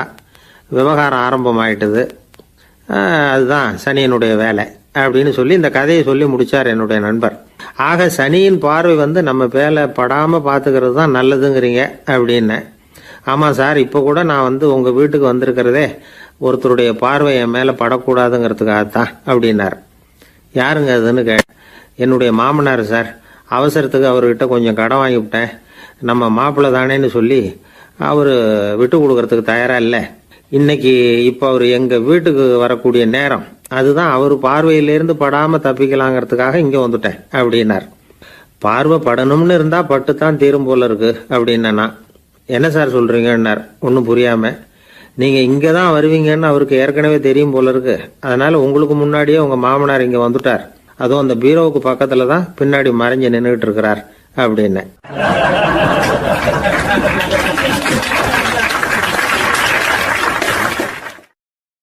வருஷம் செப்டம்பர் மாதம் 22 மதுரை மேலமாசி வீதியில் உள்ள ஒரு வீடு. அங்கே அன்னைக்கு நடந்த ஒரு அற்புத நிகழ்ச்சி பின்னாடி உலக மக்களை எல்லாம் ஆச்சரியப்பட வச்சுது. இந்திய வரலாற்றிலேயே அது ஒரு முக்கியமான நிகழ்ச்சி. உலக மக்கள் கவனமெல்லாம் காந்திஜியின் பக்கம் திரும்புறதுக்கு காரணமாக இருந்த நிகழ்ச்சி அது. கதர் துணி பிரச்சாரத்துக்காக காந்திஜி மதுரைக்கு வந்திருந்தார். சென்னை துணி வணிகர் சங்கத்தின் துணைத் தலைவர் ஒருத்தர் இருந்தார், ராம்ஜி கல்யாண் சேட்ஜி. அவருடைய வீடு மதுரை மேலமாசி வீதியில் இருந்தது. அந்த வீட்டில் தான் காந்திஜி தங்கியிருந்தார். அப்போது வயலுக்கு போகிற உழவர்கள்லாம் சின்ன சின்ன துண்டை இடுப்பில் கட்டிக்கிட்டு கலப்பையை தூக்கிக்கிட்டு தெருவில் நடந்து போகிறத கவனித்தார். ஏற்கனவே சேலத்துக்கு தெற்க பல பகுதிகளில் ஆண்களும் பெண்களும் அறகுறை ஆடைகளோடு உழைச்சிக்கிட்டு இருக்கிறத கண்ணால் கண்டிருக்கிறார் அவர். இந்தியரின் சராசரி உடை இவ்வளவு தான் அப்படிங்கிறத புரிஞ்சுக்கிட்டார். மனசை இன்னும் பண்ணியிருக்குது. ராத்திரி பூரா அதை பற்றியே யோசனை.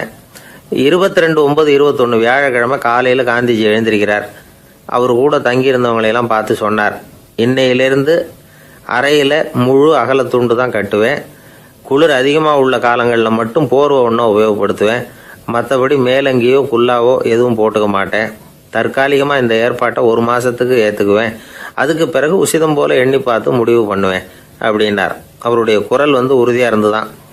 உடனே செயலில் இறங்கினார். தம்முடைய 10 முழ வேட்டி, மேலங்கி, உள் சட்டை, குல்லா எல்லாத்தையும் களைஞ்சார். வேட்டியிலிருந்து ஒரு 4 முழ துணியை எடுத்துக்கிட்டார். இதுக்கு உதவி செஞ்சவர் அன்னைக்கு விருதுநகரில் பிரபல தொண்டராக இருந்த பழனிக்குமார பிள்ளை. வெட்டி எடுத்த துண்டை நீள வாக்கில் ரெட்டையாக மடித்தார். அதை இடுப்பில் துண்டு மாதிரி கட்டிக்கிட்டார். தலையில் சின்ன உச்சி குடுமி, அறையில் சின்ன துண்டு, அண்ணல் காந்தி ஆண்டி கோலத்தில் காட்சி அளிக்கிறார். கூட இருந்தவங்கள பார்த்து காரைக்குடிக்கு புறப்படலாமே அப்படின்னார். அவர் நண்பர்களும் சீடர்களும் திகைச்சு போய் நிற்கிறாங்க. இந்த விரதம் நிரந்தரமாக ஆயிடுமோங்கிற பயம் அவங்களுக்கு. எப்படியோ இந்த விவரம் ராஜாஜிக்கும் அன்னைக்கு பிரபலமாக விளங்கின தேசபக்தர் டாக்டர் டிஎஸ்எஸ் ராஜனுக்கும் எட்டுச்சு. உடனே 2 பேரும் ஓடி வந்தாங்க. வேண்டாமே இந்த கோலம் அப்படின்னாங்க. காந்திஜி தன்னுடைய முடிவில் உறுதியாக இருந்தார். ராஜாஜி என்னென்னமோ வாதமெல்லாம் பண்ணி பார்த்தார். உங்களுடைய வாதத்துக்கு என்னால் பதில் சொல்ல முடியல, இருந்தாலும் நான் செய்கிறது தான் சரிங்கிறதுல எனக்கு சந்தேகம் இல்லை. இன்னைக்கு அதிகாலை 3 மணி இருக்கும். நான் ஓரளவு விழிச்சுக்கிட்டேன். அதாவது உறக்கமும் விழிப்புமா இருந்த நிலையில எனக்கு இந்த எண்ணம் உண்டாச்சு. இது என்னுடைய அந்தராத்மாவின் ஆணை, அதை என்னால் மீற முடியாது அப்படின்னு சொல்லிவிட்டாராம் காந்திஜி. கதர் பிரச்சாரத்துக்காக காரைக்குடிக்கு கிளம்பினார். வாசல்ல 4 மோட்டார் வண்டிகள் காத்துக்கிட்டு இருந்தது. வீதியில் 2 பக்கமும் ஜனங்கள். காந்திஜி இடுப்பு துணியோட மோட்டார் வண்டியில ஏறினார். நண்பர்களும் சீடர்களும் மக்களும் உடல் சிலிர்க்க அந்த காட்சியை பார்க்குறாங்க. மோட்டார் வண்டி நகர ஆரம்பிக்குது. எப்பேற்பட்ட காட்சி அது! சுக்கநாத பெருமானியே கூலி ஆளாக்கிய அப்படி ஆக்கி மண் சுமக்க வச்ச மதுரை இல்லையா, அந்த மதுரை தான் காந்திஜி துறவி கோலம் கொள்றதுக்கும் காரணமாக இருந்திருக்குது. இது இன்னைக்கு எத்தனை பேருக்கு தெரியும்? ஒரு தடவை காந்திஜி நேருவும் சுற்றுப்பயணம் செஞ்சாங்களாம். ஒரு இடத்துல நடந்து போயிட்டு இருக்கிறாங்க. குறுக்க ஒரு வாய்க்கால். நேரு என்ன பண்ணார் தெரியுமா? தன்னுடைய இளமை துடிப்பை காட்டுறதுக்காக கொஞ்சம் தூரம் பின்னாடி போய் அங்கேருந்து வேகமாக ஓடி வந்து அந்த வாய்க்காலை தாண்டினாராம். காந்திஜி அப்படி பண்ணலை. பக்கத்தில் இருந்த பாலம் வழியா அந்த வாய்க்காலை கடந்து வந்தார்.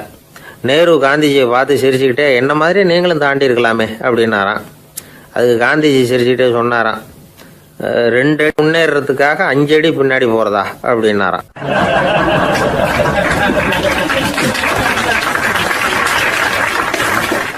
ஒரு பள்ளிக்கூடம். அதுல வசதியான வீட்டுக்குள்ள ஒருத்தன் படிச்சுக்கிட்டு இருந்தான். இன்னொரு ஏழை பையனும் அங்க படிச்சுக்கிட்டு இருக்கிறான். இவங்க 2 பேரும் ஒரே தெருவில் தான் இருக்கிறாங்க. பணக்கார வீட்டு பையன் பங்களாவில் இருந்தான். அவனுக்கு வேலை செய்யறதுக்காக சில வேலை ஆட்கள் உண்டு. அதனால அவன் நல்லா சாப்பிடுவான், தூங்குவான். ஏதோ வரணுமேங்கிறதுக்காக பள்ளிக்கூடத்துக்கு வருவான், போவான், அவ்வளவுதான். இந்த ஏழை பையன் இருக்கானே, அவன் அப்படி இல்லை. காலையில எழுந்திருப்பான், உடற்பயிற்சி பண்ணுவான், அவங்க வீட்டில் கிடைக்கிற சாதாரண உணவு அதை அளவோட சாப்பிடுவான், வீட்டில் உள்ள வேலைகளையும் செய்வான், பள்ளிக்கும் தவறாமல் வந்துடுவான். அவனுக்கு கூட பிறந்த சகோதர சகோதரிகள் 8 பேர். எல்லாரும் தன்னம்பிக்கையோட அவங்க வேலையை செஞ்சுக்கிட்டு இருந்தாங்க. இந்த பையன் எப்பவும் உண்மையை தான் பேசுவான், கடமையை ஒழுங்காக செய்வான். ஆசிரியர்களுக்கு இவனை ரொம்ப பிடிக்கும். அதனால இவனை அந்த பள்ளிக்கூடத்து மாணவர் தலைவனா ஆக்கியிருந்தாங்க. இது அந்த பெரிய இடத்து பையனுக்கு பிடிக்கல. மாணவர் தலைவனுக்கு பணிஞ்சு போறதுக்கும் அவனுக்கு விருப்பம் இல்லை. ஒரு நாள் வகுப்புல ஆசிரியர் எல்லா மாணவர்களுக்கும் ஒரு வேலை கொடுத்தார். எல்லாரும் அதை சுறுசுறுப்பா செஞ்சுக்கிட்டு இருக்கிறாங்க. இவன் மட்டும் சோம்பலா உட்காந்துருக்கிறான். ஆசிரியர் அந்த பக்கமா வந்தார். இதை பார்த்துட்டார். உடனே மாணவர் தலைவனா இருக்கிற அந்த ஏழை பையனை கூப்பிட்டார். இந்த பாருப்பா, ஏன் அந்த பையன் இப்படி சும்மா உட்காந்துருக்கிறான், என்னன்னு விசாரிச்சு சொல்லு அப்படின்னு சொல்லிவிட்டு உள்ள போயிட்டார். இவன் மெதுவா போய் அவன்கிட்ட விசாரிச்சான், ஏன் இப்படி சோர்ந்து போய் உட்காந்துருக்கிற அப்படின்னு. அவன் ரொம்ப அலட்சியமா இவனை திரும்பி பார்க்கறான். என்னோட சிரமம் உனக்கு என்ன தெரியும்? வீட்டில் என்னுடைய சௌகரியங்களை கவனிக்கிற வேலையாட்கள் 2 பேரும் இன்னைக்கு வேலைக்கு வரல. அதனால என்னோட வேலையெல்லாம் நானே கவனிக்கிற மாதிரி ஆயிட்டுது. அதனால சோர்ந்து போயிட்டேன் அப்படின்னு நான். அப்புறம் கேட்டிருக்கான், அது சரி, உன்னுடைய வீட்டில் உன்னுடைய வேலைக்காரங்க வராத போது நீ எப்படி சமாளிக்கிற அப்படின்னு கிண்டலா கேட்டிருக்கான். அதாவது இவன் ஏழைங்கிறதையும் இவன் வீட்டில் வேலை செய்யறதுக்கு யாரும் இல்லைங்கிறதையும் இப்படி சொல்லி கிண்டல் பண்றான். இந்த ஏழை பையனுக்கு இது புரிஞ்சுது. மனசு வேதனை போட்டுது. இருந்தாலும் வெளியில காட்டிக்காம சிரிச்சுக்கிட்டே சொன்னானா, எனக்கு அந்த கவலையே கிடையாது. என்னுடைய உதவிக்கு நான் நினைச்ச உடனே என்னுடைய காரியத்தை செய்யறதுக்கு 8 பேர் எப்பவும் தயாரா இருப்பாங்க அப்படின்னு. இவன் இப்படி சொன்னதும் அவனுக்கு ஒரு மாதிரி ஆயிட்டுதான். தலையை குனிஞ்சுக்கிட்டே போயிட்டான். உள்ளே உட்காந்துருந்த ஆசிரியர் காதுல இது விழுந்தது. உடனே இந்த ஏழை பையனை உள்ள கூப்பிட்டு போனாரு. கேட்டாரு, என்னப்பா இப்படி சொல்ற? இவன் பொய் சொல்ல மாட்டாங்கிறது அவருக்கு தெரியும். அவனை சமாளிக்கிறதுக்காக இப்படி ஒரு பொய்யை சொல்லியிருப்பாங்கிறதையும் அவரால் ஏற்றுக்க முடியல. ஏன்பா, நீ நினைக்கிற காரியத்தை செய்ய 8 பேர் தயாரா இருக்கிறதா சொன்னியே, உன்னுடைய சகோதர சகோதரிகளை குறிப்பிட்டு அப்படி சொன்னியா அப்படின்னு கேட்டார். இல்லைங்க ஐயா, நான் அவங்கள குறிப்பிட்டு அப்படி சொல்லலைன்னா. அப்படின்னா பொய் சொன்னியா? இந்த சின்ன விஷயத்துக்கு அப்படி பொய் சொல்லலாமான்னார். ஐயா, நான் பொய்யும் சொல்லலைன்னா. இவன் அப்படின்னா நீ சொன்னதுக்கு என்ன அர்த்தம்னார். இப்போ அந்த பையன் சொல்றான், ஐயா, நான் நினைக்கிறத செய்து முடிக்க என் கூட இருக்கிற அந்த 8 பேர் யாருன்னா 2 காலு 2 கை, வாய், மூக்கு, கண்ணு, காது, ஆக மொத்தம் 8. இவங்க தான் இந்த வேலை ஆட்கள். நான் சொல்றதை செய்யறதுக்கு, நான் சொல்றதை கேட்கறதுக்கும் செய்யறதுக்கும் அவங்க எப்பவும் தயாரா இருக்காங்க. அந்த அளவுக்கு என்னுடைய பயிற்சிகள், பழக்க வழக்கங்கள் மூலமா அவங்கள நல்ல நிலைமையில வச்சிருக்கிறேன் அப்படின்னா.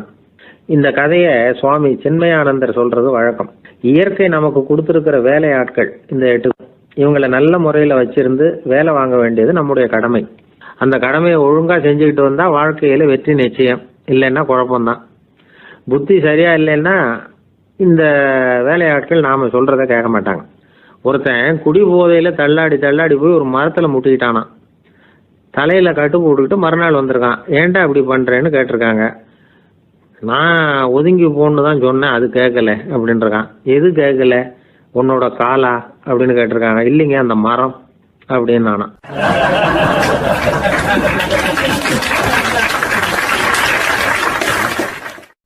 ஒரு ஊர்ல ஒரு ராஜா இருந்தார். அந்த ராஜாவுக்கு ஒரு புள்ள. அந்த புள்ளைக்கு விவரமே தெரியாது. அவன் ஒரு முட்டாளுங்கிறது எல்லாருக்கும் தெரியும். ஆனாலும் அவன் தான் அடுத்தபடியா ஆட்சிக்கு வர வேண்டியவன். ஆட்சி பொறுப்பை ஏற்க வேண்டிய ஒருத்தன் இப்படி இருந்தா என்ன பண்றது அப்படிங்கிறது எல்லாருக்கும் உள்ள கவலை. மன்னர் அமைச்சர்களை கூட்டினார், ஆலோசனை கேட்டார் என்ன பண்ணலாம்னு. இவனை இன்னொரு நாட்டு பல்கலைக்கழகத்துக்கு அனுப்பி பார்க்கலாம், அங்க போய் படிச்சுட்டு வரட்டும், நிறைய படிச்சுட்டு நல்ல ஞானத்தோட திரும்பி வரட்டும், அதுக்கப்புறம் பார்த்துக்கலாம் அப்படிங்கிறது அவங்க சொன்ன ஆலோசனை. மன்னருக்கும் அது சரின்னு தோணுச்சு. மகனை வெளி தேசத்துக்கு அனுப்பி வச்சார். இவனும் போனான், ஒரு பல்கலைக்கழகத்தில் சேர்ந்தான், நிறைய படித்தான். அதுக்கப்புறம் தந்தைக்கு ஒரு கடிதம் எழுதினான். தந்தையே, நான் நிறைய படிச்சுட்டேன், இனிமேல் நாடு திரும்பலாம்னு நினைக்கிறேன் அப்படின்னு எழுதினான். மன்னருக்கு ரொம்ப மகிழ்ச்சி. அதாவது புள்ள படிச்சுட்டான் அப்படிங்கிற ஆனந்தம். உடனே பையன் திரும்பி வர்றதுக்கு ஏற்பாடு பண்ணார். இளவரசன் நாடு திரும்பினான். அதை கொண்டாடுறதுக்காக அரண்மனையில் ஒரு பெரிய விருந்துக்கு ஏற்பாடு பண்ணியிருந்தாங்க. முக்கியமானவங்கள்லாம் அதில் கலந்துக்கிட்டாங்க. அந்த விருந்துக்கு முனிவர் ஒருத்தரும் வந்திருந்தார். அவர் இளவரசன் கிட்ட போய் உட்காந்து விசாரிக்கிறார். என்னப்பா, எப்படி படிச்சிருக்கிற அப்படின்னு கேட்டார். நிறைய படிச்சுட்டு வந்திருக்கிறேங்க அப்படின்னா அவன். என்னெல்லாம் படிச்ச அப்படின்னாரான். எல்லாத்தையும் விவரமாக சொல்லியிருக்கிறான். அவன் அப்படி சொல்லிட்டு இருக்கும் பொழுதே முனிவர் என்ன பண்ணார், தன்னுடைய மோதிரத்தை கழட்டி உள்ளங்கையில் வச்சு அப்படியே மூடிக்கிட்டாரான். அப்படியே கையை நீட்டி அவன் முன்னாடி காட்டினார். இந்த பாருப்பா, என் கைக்குள்ள என்ன இருக்கு சொல்லு பார்க்கலாம் அப்படின்னாரான். இளவரசன் ஒரு கணம் யோசிச்சான். அதுக்கப்புறம் உங்க கைக்குள்ள இருக்கிறது வட்டமான ஒரு பொருள், நடுவில் ஒரு துளை இருக்கும் அப்படின்னானா. முனிவர் தனிச்சு போட்டார். பையன் பெரிய அறிவாளி ஆயிட்டான் போல இருக்க அப்படின்னு நினைச்சுட்டார். அதுக்கப்புறம் கேட்டார், சரி, என் கையில் இருக்கிறது வட்டமான பொருள், நடுவில் துளை இருக்குங்கிறத சொல்லிவிட்டேன், அதோட பேர் என்ன, அதை சொல்லு அப்படின்னாராம். இளவரசன் கொஞ்சம் யோசனை பண்ணியிருக்கான். அப்புறம் சொன்னானா, முனிவரே, நான் படித்த விஞ்ஞானம் உங்களுக்கு பதில் சொல்றதுக்கு உதவலை, இருந்தாலும் பதில் சொல்றேன், அது ஒரு வண்டி சக்கரம் அப்படின்னானா. இப்பதான் முனிவர் யோசிச்சாராம். அவருக்கு புரிஞ்சுதான், அதாவது முட்டாளை படிக்க வைக்கலாம், ஆனால் சிந்திக்க வைக்க முடியாது அப்படிங்கிறத அவர் புரிஞ்சுக்கிட்டாராம். தகவல் அறிவு ஞானமாகாது அப்படிங்கிறார் ஓஷோ. ஏன்னா தகவல்கள் மாறுதலை ஏற்படுத்துறது இல்லை, ஆனால் ஞானம்ங்கிறது மாறுதலால் உண்டாகக்கூடிய ஒன்று. அதுதான் ரெண்டுக்கும் உள்ள வித்தியாசம். மனம் சரியான வழிக்கு வரணும், அதுக்கப்புறம் படிக்கிற கல்வி தான் உண்மையான கல்வி. சரி, மனம் சரியா வர்றதுக்கு என்ன வழி அப்படின்னு கேட்டா, மனிதன் முழு மாறுதலுக்கான வழிமுறை தியானம் தான் அப்படிங்கிறார் அவர். அதனாலதான் நிறைய படிச்சிருக்கேன்னு சொல்றவன் எல்லாம் ஞானம் உள்ளவன் நினைச்சிடக்கூடாது. ஒருத்தர் இன்னொரு பெரிய மனிதரை அழைச்சிட்டு அறிமுகப்படுத்தினாராம். சார் நிறைய படிச்சிருக்கார், 3 MA வாங்கியிருக்கார், ஆனா ஒரு விஷயம், அப்பப்போ கொஞ்சம் திருடுவார், அவ்வளவுதான், மற்றபடி அவர் ஒரு பெரிய அறிவாளி தான் அப்படின்னாராம்.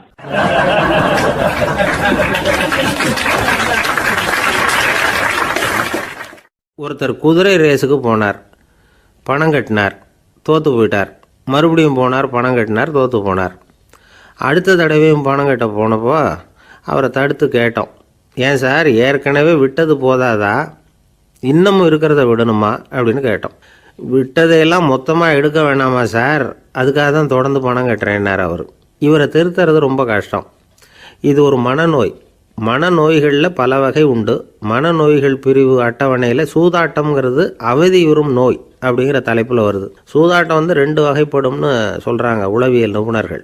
ஒரு வகை எப்படின்னா, நண்பர்களோடு சேர்ந்துக்கிட்டு மகிழ்ச்சியும் கிளர்ச்சியும் அடையிறதுக்காக ஈடுபடுறது, பிரச்சனைகளை தீர்க்கறதுல ஒரு ஆர்வம், கேளிக்கைக்காக கொஞ்சம் விட்டு பிடிக்கிறது அப்படிங்கிற மனுஷனுடைய அடி மனசில் உள்ள விபரீத பிணைய சுபாவம், இதெல்லாம் அதுக்கு காரணம். இன்னொரு வகை எப்படின்னா, சூதாட்டத்தில் ஈடுபட்டு ஒரு கட்டாய நிலைமைக்கு ஆளாயிடுறது, ஈடுபடு அப்படின்னு மனசு ஒரு வெறித்தன்மையை தூண்டிக்கிட்டே இருக்கும். இப்படிப்பட்டவங்களுக்கு நாம் தோத்துக்கிட்டு இருக்கோங்கிறது தெரியும், நாம் ஜெயிக்கிறதுக்கான சந்தர்ப்பம் இல்லைங்கிறதும் தெரியும். இதனால் நமக்கும் கஷ்டம், நம்ம சுற்றி இருக்கிறவங்களுக்கும் கஷ்டங்கிறதும் புரியும். அப்படி இருந்தும் சூதாடுவாங்க. இதுக்கு காரணம் சூதாடியின் பகற்கனவு அப்படிங்கிறாங்க நிபுணர்கள். இந்த நிலைமைக்கு கட்டாய சூதாட்டம் அல்லது நிர்பந்த சூதாட்டம் அப்படின்னு பேர் வச்சிருக்கிறாங்க. இப்படிப்பட்ட ஆசாமி இருக்கிறது பூரா விட்டுருவான், கடன் வாங்குவான், திருடுவான், இருந்தாலும் என்னைக்காவது ஒரு நாள் ஜெயிச்சிருவேன் அப்படின்னு சொல்லிக்கிட்டே இருப்பான். விட்டதை எடுத்துருவேங்கிற ஒரு நம்பிக்கை சுடர் அவனுக்குள்ளே எரிஞ்சிக்கிட்டே இருக்கும். இவனை வந்து மனநோயாளி அப்படின்னு சொல்லிட முடியாதான். என்ன காரணம்னா, இது மாதிரி ஆளுங்க கிட்ட மன போராட்டமோ கவலையோ பதட்டமோ இருக்கிறது இல்லை. சில விசேஷமான குணங்கள் இவங்க கிட்ட உண்டு. எதிர்ப்பு உணர்ச்சி, சிறுபிள்ளைத்தனம், சட்ட திட்டங்களையும் சம்பிரதாயங்களையும் உட தெரியாத மனப்போக்கு, பொறுப்பில்லாத தன்மை, நெறி தவறி நடக்கிறது எல்லாம் இவங்ககிட்ட உண்டு. ஆனால் வெளிப்பார்வைக்கு ரொம்ப சிநேகமாக இருப்பாங்க, அன்பாக இருப்பாங்க. அப்படி இருக்கிறதாக காட்டிக்குவாங்க. ஆதாயம், சுயலாபம் இதெல்லாம் கருதி தான் பழகுவாங்க. இவங்க கேட்குறப்ப நாம் பணம் கொடுக்கலன்னு வச்சுக்கோங்க, நம்மளை கை விட்டுருவாங்க. நம்ம மேலே அபாண்டமாக பழி சுமத்துறது கூட தயங்க மாட்டாங்க. தங்களுடைய சூதாட்ட நடவடிக்கைகளுக்கு சாதகமான காரணங்களை சொல்லிகிட்டு இருப்பாங்க. நீ வேணும்னா பாரு, ஒரே நாளில் நான் இழந்ததையெல்லாம் மீட்டு லட்சாதிபதி ஆறேன்னா இல்லையா பாரு அப்படிம்பாங்க. தோற்று போகிறத ஒரு படிப்பினையாக வந்து இவங்க எடுத்துக்கிறதே இல்லை. தோற்று போகிறதுலேயே இவங்களுக்கு ஒரு அலாதியான சுகம். தனக்குத்தானே துன்பத்தை வரவழைச்சிக்கிட்டு இன்பம் அடையிறதுக்கு தன்வதை சுகம் அப்படின்னு பேர். இவங்கெல்லாம் அந்த ரகம். சில பேர் எப்படி தெரியுமா, மந்திர எண்ணங்களை வந்து வரவழைச்சிக்கிறது, சூதாடுறதுக்காக ஆஃபீஸில் வந்து கையாடல் பண்ணுறது, அடுத்தவங்க கிட்ட இருந்து திருடுறது. இந்த மந்திர எண்ணம் தீவிரமாச்சுன்னா ஒரு மாதிரியாக பேச ஆரம்பிச்சிருவாங்க. தோல்வி தான் சார் வெற்றிக்கு முதல் படியும்பாங்க. தன்னால் வந்து பகடக்காய்களையும் குதிரை ஓட்டிகளையும், அதாவது இந்த ஜாக்கிகள், அதெல்லாம் கட்டுப்படுத்த முடியுங்கிற பித்து நிலைக்கு இவங்கெல்லாம் தள்ளப்பட்டுருவாங்க. சில சூதாடிகள் வந்து ஆராய்ச்சி பார்த்ததில் என்ன தெரிய வந்தது தெரியுமா, அவங்கெல்லாம் குழந்தை பருவத்தில் அன்புக்காக ஏங்கினவங்களாம், புறக்கணிக்கப்பட்டவங்களாம், உதவிகளை பெற முடியாதவங்க, இப்படிலாம் இருந்திருக்கிறாங்க. இவங்க வளர வளர மற்றவங்க சௌகரியம் பற்றி அக்கறை இல்லாதவங்களாக ஆயிடுறாங்க. அதிர்ஷ்ட தேவதை தன்னோடு இருக்கிறாங்க அப்படிங்கிற அசையாத நம்பிக்கை இவங்களுக்கு. இவங்களை வந்து திருத்துறது ரொம்ப கஷ்டம். அதனால் பந்தயம், சூதாட்டம் இது மாதிரியான விஷயங்களை விட்டு விலகியே இருக்கிறது தான் நமக்கு நல்லது. ஒரு ஆள் சொன்னான், என்னுடைய குதிரை வேகமாக ஓடுறதுக்கு என்ன வழி அப்படின்னு கால்நடை மருத்துவர்கிட்ட யோசனை கேட்டேன்.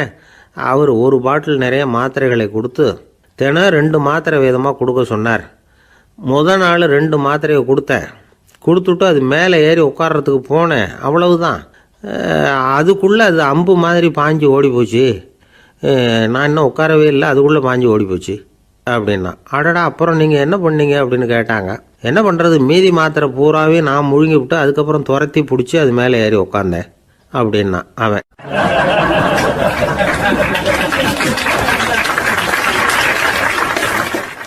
ஒரு ஊரில் ஒரு மன்னர் இருந்தார். அந்த ஊரில் அடிக்கடி சேவல் சண்டை நடக்கிறது வழக்கம். அரண்மனையில் ஒரு ஆள் இருந்தான். மன்னருக்காக அவன் ஒரு சேவல் வாங்கிட்டு வந்தான்.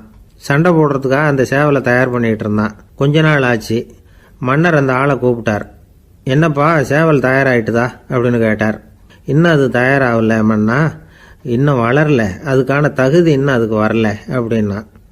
எதனால் அப்படி சொல்கிறேன்னாரு. கோபம் ரொம்ப கடுமையாக இருக்குது அப்படின்னா. சரி அப்படின்னு விட்டுட்டார். மறுபடியும் கொஞ்ச நாள் ஆச்சு. இப்போ எப்படி நிலைமை, சேவல் தயாரா அப்படின்னார். இன்னும் இல்லை அரசே, மற்ற சேவல் எங்கேயாவது கூவுற சத்தம் கேட்டால் உடனே இது பரபரப்பாயிடுது. பக்கத்தில் ஒரு சேவலின் நிழலை கண்டா கூட இது பரபரப்பாயிடுது அப்படின்னா. சரி, இன்னும் கொஞ்ச நாள் ஆகட்டும்னு விட்டுட்டார். கொஞ்ச நாள் ஆச்சு. இப்போ மறுபடியும் விசாரித்தார். இன்னும் நம்ம சேவலுக்கு அந்த தகுதி வரலமன்னா, போராட்ட உணர்வு அதுக்கு இன்னும் இருந்துக்கிட்டு தான் இருக்குது. உள்ளே மெதுவாக தான் எரிய ஆரம்பிச்சிருக்குது போராட்ட உணர்வு. அப்படி இருக்கக்கூடாது, அது பற்றி எரிய வேண்டாமா அப்படின்னா. இன்னும் கொஞ்ச நாள் ஆச்சு. இப்போ எப்படின்னு கேட்டார். இப்போ அவன் சொன்னான், மன்னா கிட்டத்தட்ட அது போருக்கு தயாராகிட்டுது அப்படின்னு நினைக்கிறேன்னா. எதனால் அப்படி சொல்கிற அப்படின்னு கேட்டார். மற்ற சேவலின் குரலை கேட்டால் அது அசைகிறதே இல்லை, ஒரு பொம்மை மாதிரி ஆயிடுது. அதுக்கு உள்ள ஒரு நுட்பமான விழிப்புணர்வு வந்துட்டுது. அதனால் அது அமைதியாக இருக்குது, மௌனமாக இருக்குது. இனிமேல் அதுக்கு இணையான சேவலே கிடையாது. வெற்றி பெற அது போராட வேண்டிய அவசியமே இல்லை. அதை பார்த்த உடனே எதிரி சேவல்கள் பயந்துட்டு ஓடி போடும் அப்படின்னு சொன்னானாம். அந்த சேவலை வளர்த்தவர் சி சிங் சு அப்படின்னு பேர். இந்த சுசுகி சொன்ன கதையும் அது. ஞானிகள் என்ன சொல்கிறாங்க தெரியுமா? அந்த சேவலின் ரகசியத்தை நீயும் கற்றுக்கொள், நீ அப்படி ஆயிடு, சண்டை போடாமலே வெற்றிகள் பெறுகிற நுட்பத்தை புரிந்துகொள். இதுதான் ஞானிகள் உபதேசம். ஒரு குருக்கிட்ட ஒருத்தன் போயிருக்கிறான். எனக்கு சண்டை போட கற்றுக் கொடுங்கண்ணா. அதுக்கு என்ன செய்யணும்னார். என்ன உங்கள் மாணவனாக சேர்த்துங்கண்ணா. சரி, இப்போ உன்னுடைய பலம் என்னன்னு கேட்டிருக்கார். இப்போ நான் தனி ஆளாக இருந்து ஒரு 100 பேரை சமாளிப்பேன் நானா. சரி, அப்படின்னா என்னுடைய மாணவனாக உன்னை சேர்த்துக்கிறேன்ருக்கார். சேர்த்துக்கிட்டார். 6 மாதம் பயிற்சி கொடுத்தார். அதுக்கப்புறம் இவனை கூப்பிட்டு கேட்டார், இப்போ உன்னுடைய திறமை எவ்வளவுன்னு. இப்போ நான் தனி ஆளாக இருந்து ஒரு 50 பேரை சமாளிப்பேன் நானா. இன்னும் உனக்கு பயிற்சி தேவைன்னாராம். தொடர்ந்து சில நுட்பங்களை எல்லாம் சொல்லி கொடுத்துருக்கிறார். 1 வருஷம் ஆச்சு, எல்லாத்தையும் கற்றுக் கொடுத்துட்டார். அப்புறம் கூப்பிட்டு கேட்டார், இப்போ உன்னுடைய திறமை எப்படிப்பா, எதிரிகள் எத்தனை பேரை உன்னால் சமாளிக்க முடியும்னாராம். அவன் சொன்னான், ஐயா, எதிரிகளின் பலம் என்னங்கிறத புரிஞ்சிக்காம அதை நான் சொல்ல முடியாதுன்னு நானும். இனிமேல் உனக்கு பயிற்சி தேவையில்லை, போயிட்டு வான்னு அனுப்பி வச்சுட்டாரான். ஒரு உண்மையை நாம் புரிஞ்சுக்கணும். அதாவது அடிக்கிறதுக்கு நமக்கு துணிச்சல் தேவையில்லை, அடிக்காமல் இருக்கிறதுக்கு தான் துணிச்சல் தேவை. அடித்தா திருப்பி அடிக்கிறவன் மன உறுதி உள்ளவன் இல்லை, அடித்தா திருப்பி அடிக்காமல் இருக்கிறான் பாருங்க, அவன் தான் மன உறுதி உள்ளவன். ஒருத்தன் தலை திரிக்க வேகமாக ஓடிக்கிட்டு இருந்தான். நான் எங்கடா ஓடுற அப்படின்னா, எதுக்க வந்தவன். ஒரு சண்டையை நிறுத்தத்தான் இப்படி ஓடுறேன் அப்படின்ட்டுருக்கான். யாருக்கும் சண்டை, எனக்கும் இன்னொரு ஆளுக்கும் சண்டை அப்படின்னு நானா அவன்.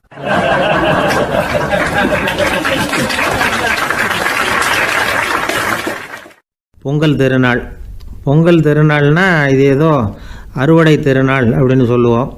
அதாவது வருஷம் பூரா நாம் பாடுபட்டு அதனுடைய பலனை அனுபவிக்கிற நாள் அப்படிங்கிறது நாம் சொல்லிகிட்டு இருக்கிறது. இது முக்கியமாக இது ஒரு நன்றி அறிவிப்பு நாள் அப்படின்னு சொல்லுவாங்க. இன்றைக்கி நிறைய நன்றி அறிவிப்பு கூட்டம்லாம் நடந்துக்கிட்டு இருக்குல்ல, அது மாதிரி விவசாயிகள் நடத்துகிற ஒரு நன்றி அறிவிப்பு விழா இது. யாருக்கு நன்றி சொல்கிறாங்கன்னா ஆதவனுக்கு. அதாவது சூரியன் இல்லைன்னா விவசாயம் இல்லை. அதனால் ஆதவனுக்கு நன்றி செலுத்துகிற நாளாக இந்த பொங்கல் திருநாளை நாம் கொண்டாடுறோம். அதாவது இந்த பொங்கலில் விவசாயிகள்கிட்டேருந்து நிறைய பண்புகளை நாம் தெரிஞ்சுக்க வேண்டிய நாள் இது. விவசாயிகள் அவங்க விவசாயம் முன்னேறி இருக்கிற அளவுக்கு விவசாயிகளுடைய வாழ்க்கை தரம் முன்னேறலை. அந்த அளவுக்கு அவர்கள் நாட்டுக்காக உழைச்சிக்கிட்டு இருக்கிறாங்க. அந்த காலத்திலே அதை பற்றி ஒரு கதை சொல்கிறது உண்டு. ஒரு வயசான ஆள் நிலத்தில் ஏறு உழுதுகிட்டு இருந்தாராம். கிழிஞ்சு போன ஒரு சின்ன துண்டை தான் இடுப்பில் கட்டியிருந்தாராம். தலையில் ஒரு கந்தலை சுற்றி இருந்தார். உடம்பு பூரா சேரு, ரொம்ப ஏழை. ஏறு ஓட்டிகிட்டு இருக்கிறவர் வேறு எப்படி இருப்பார்?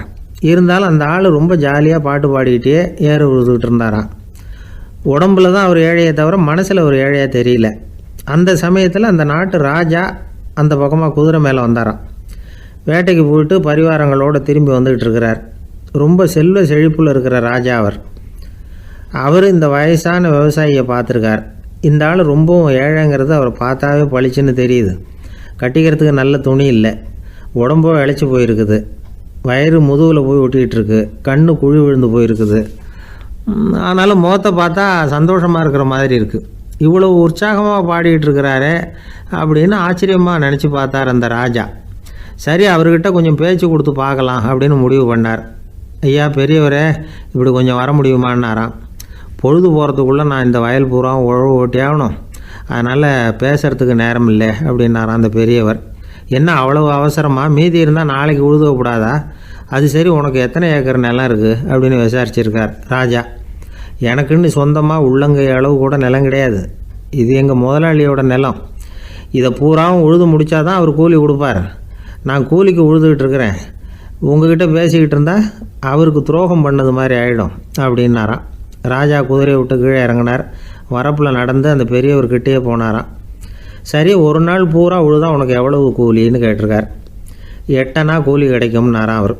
இது ரொம்ப காலத்துக்கு முன்னாடி நடந்த ஒரு சம்பவங்கிறதுனால அப்போ 8 அணா கூலிங்கிறது ரொம்ப பெருசு. இருந்தாலும் அதுவும் அந்த ராஜாவுக்கு பெரிய கூலியாக தெரியல. இவ்வளவு தானா, இதை வச்சுக்கிட்டு நீ எப்படி காலம் தள்ளுற அப்படின்னாராம். ஒன்றும் கவலை இல்லை அப்படின்னாராம் அவர். ராஜாவுக்கு ரொம்ப ஆச்சரியமாக போச்சு. 8 அணா கூலி வாங்குகிற இந்த ஆள் கவலை இல்லாமல் இருக்கிறார், ஏராளமான வசதியோடு இருக்கிறன்னா கவலை இல்லாமல் வாழ முடியலையே அப்படின்னு நினச்சி பார்த்துருக்கார். அது சரி, 8 அணாவில் எப்படி குடும்பம் நடத்துகிற அப்படின்னு கேட்டாராம். எனக்கு கிடைக்கிற 8 அணாவில் 2 அணா குடும்பத்துக்கு செலவழிக்கிறேன், 2 அணா பழைய கடனுக்கு கொடுக்குறேன், 2 அணா தர்மம் செய்கிறேன், 2 அணா வட்டிக்கு கொடுக்குறேன், ஒரு குறையும் இல்லைன்னாராம். ராஜாவுக்கு ஒன்றும் புரியல. எனக்கு ஒன்றும் புரியலேன்னு இருக்கார். ஐயா, எனக்கும் என் மனைவிக்கும் 2 அணா செலவாகுது.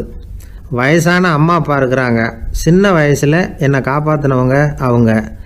அந்த கடனுக்கு 2 அணா செலவாகுது, அது பழைய கடன். என் தங்கச்சி ஒருத்தி ஆதரவு இல்லாத நிலைமையில் தன்னுடைய மகனோட என் வீட்டில் இருக்கிறா, அவளுக்கும் அவள் மகனுக்கும் 2 அணா செலவு பண்ணுறேன், அது தர்மம். எனக்கு 2 பிள்ளைங்க இருக்கிறாங்க, அவங்களுக்கு 2 அணா செலவு பண்ணுறேன், அது வட்டிக்கு கொடுக்கறது மாதிரி. பிற்காலத்தில் அவங்க எங்களை காப்பாற்றுவாங்க.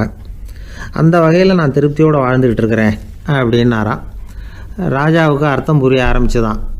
அந்த பெரிய நிலத்தை விலை கொடுத்து வாங்கி அந்த பெரியவருக்கே தானமாக கொடுத்துட்டாராம். இப்போ உழுதவருக்கே நிலம் சொந்தமாயிட்டுது. அன்னையிலேருந்து அரசனுக்கும் ஆறுதல் கிடைச்சிதான். இப்படி ஒரு கதை சொல்லுவாங்க. 8 அணா வருமானத்தை வச்சுக்கிட்டு எப்படி காலத்தை தள்ளுறதுன்னு சொல்கிறதுக்காக இந்த கதையை சொல்கிறதாக யாரும் தப்பாக நினச்சிக்கக்கூடாது. கிடைக்கிறத எப்படி பங்கு போடுறார், எப்படி திருப்தியாக வாழறார் அப்படிங்கிறது தான் முக்கியம். அது மாதிரி இன்றைக்கு இந்த பொங்கல் திருநாளில் உழவர்கள் மனசு மகிழ்ச்சியாக இருந்ததுன்னா அது எல்லாரும் மகிழ்ச்சியாக இருக்கிறது மாதிரி அர்த்தம். அதனால் அவர்கள்ட்டேருந்து நாம் பாடம் கற்றுக்கணும். சில உழவர்கள் தங்கள் நிலத்தில் விளையிறத தாங்கள் சாப்பிட மாட்டாங்க, அடுத்தவங்கள்ட்ட விற்றுட்டு சந்தையில் போய் வேறு அரிசி வாங்கிட்டு வந்து தான் இவங்க சாப்பிடுவாங்க. அப்படிப்பட்ட விவசாயிகள்லாம் இது உண்டு. பங்கிடுகிற பண்பை உழவர்கள்ட்டேருந்து கற்றுக்கொள்ளுங்கள் அப்படிம்பாங்க. ஒரு ஆள் நிம்மதியாக மகிழ்ச்சியாக இருந்தானா, உங்கள் நிம்மதிக்கும் மகிழ்ச்சிக்கும் என்ன காரணம்னு கேட்டிருக்கார் இன்னொருத்தர். என்கிட்ட இருந்தது பூராவையும் என் பிள்ளைங்களுக்கு சமமாக பங்கு போட்டு கொடுத்துட்டேன், எனக்குன்னு எதுவுமே வச்சுக்கல, அதுதான் நிம்மதிக்கு காரணம்ன்றிருக்கான். உங்ககிட்ட இருந்தது எவ்வளவு இருந்தது அப்படின்னு கேட்டிருக்காரு அவர். மொத்தமாக ஒரு 50,000 ரூபா இருக்கும் அப்படின்னு இருக்கான். அவ்வளவும் பணமாகவே இருந்ததா அப்படின்னு கேட்டிருக்காங்க இவங்க. இல்லைங்க, அவ்வளவும் கடன், அதை தான் பிரித்து கொடுத்துருக்கேன் பிள்ளைங்க கிட்ட அப்படின்னு நானா அவன்.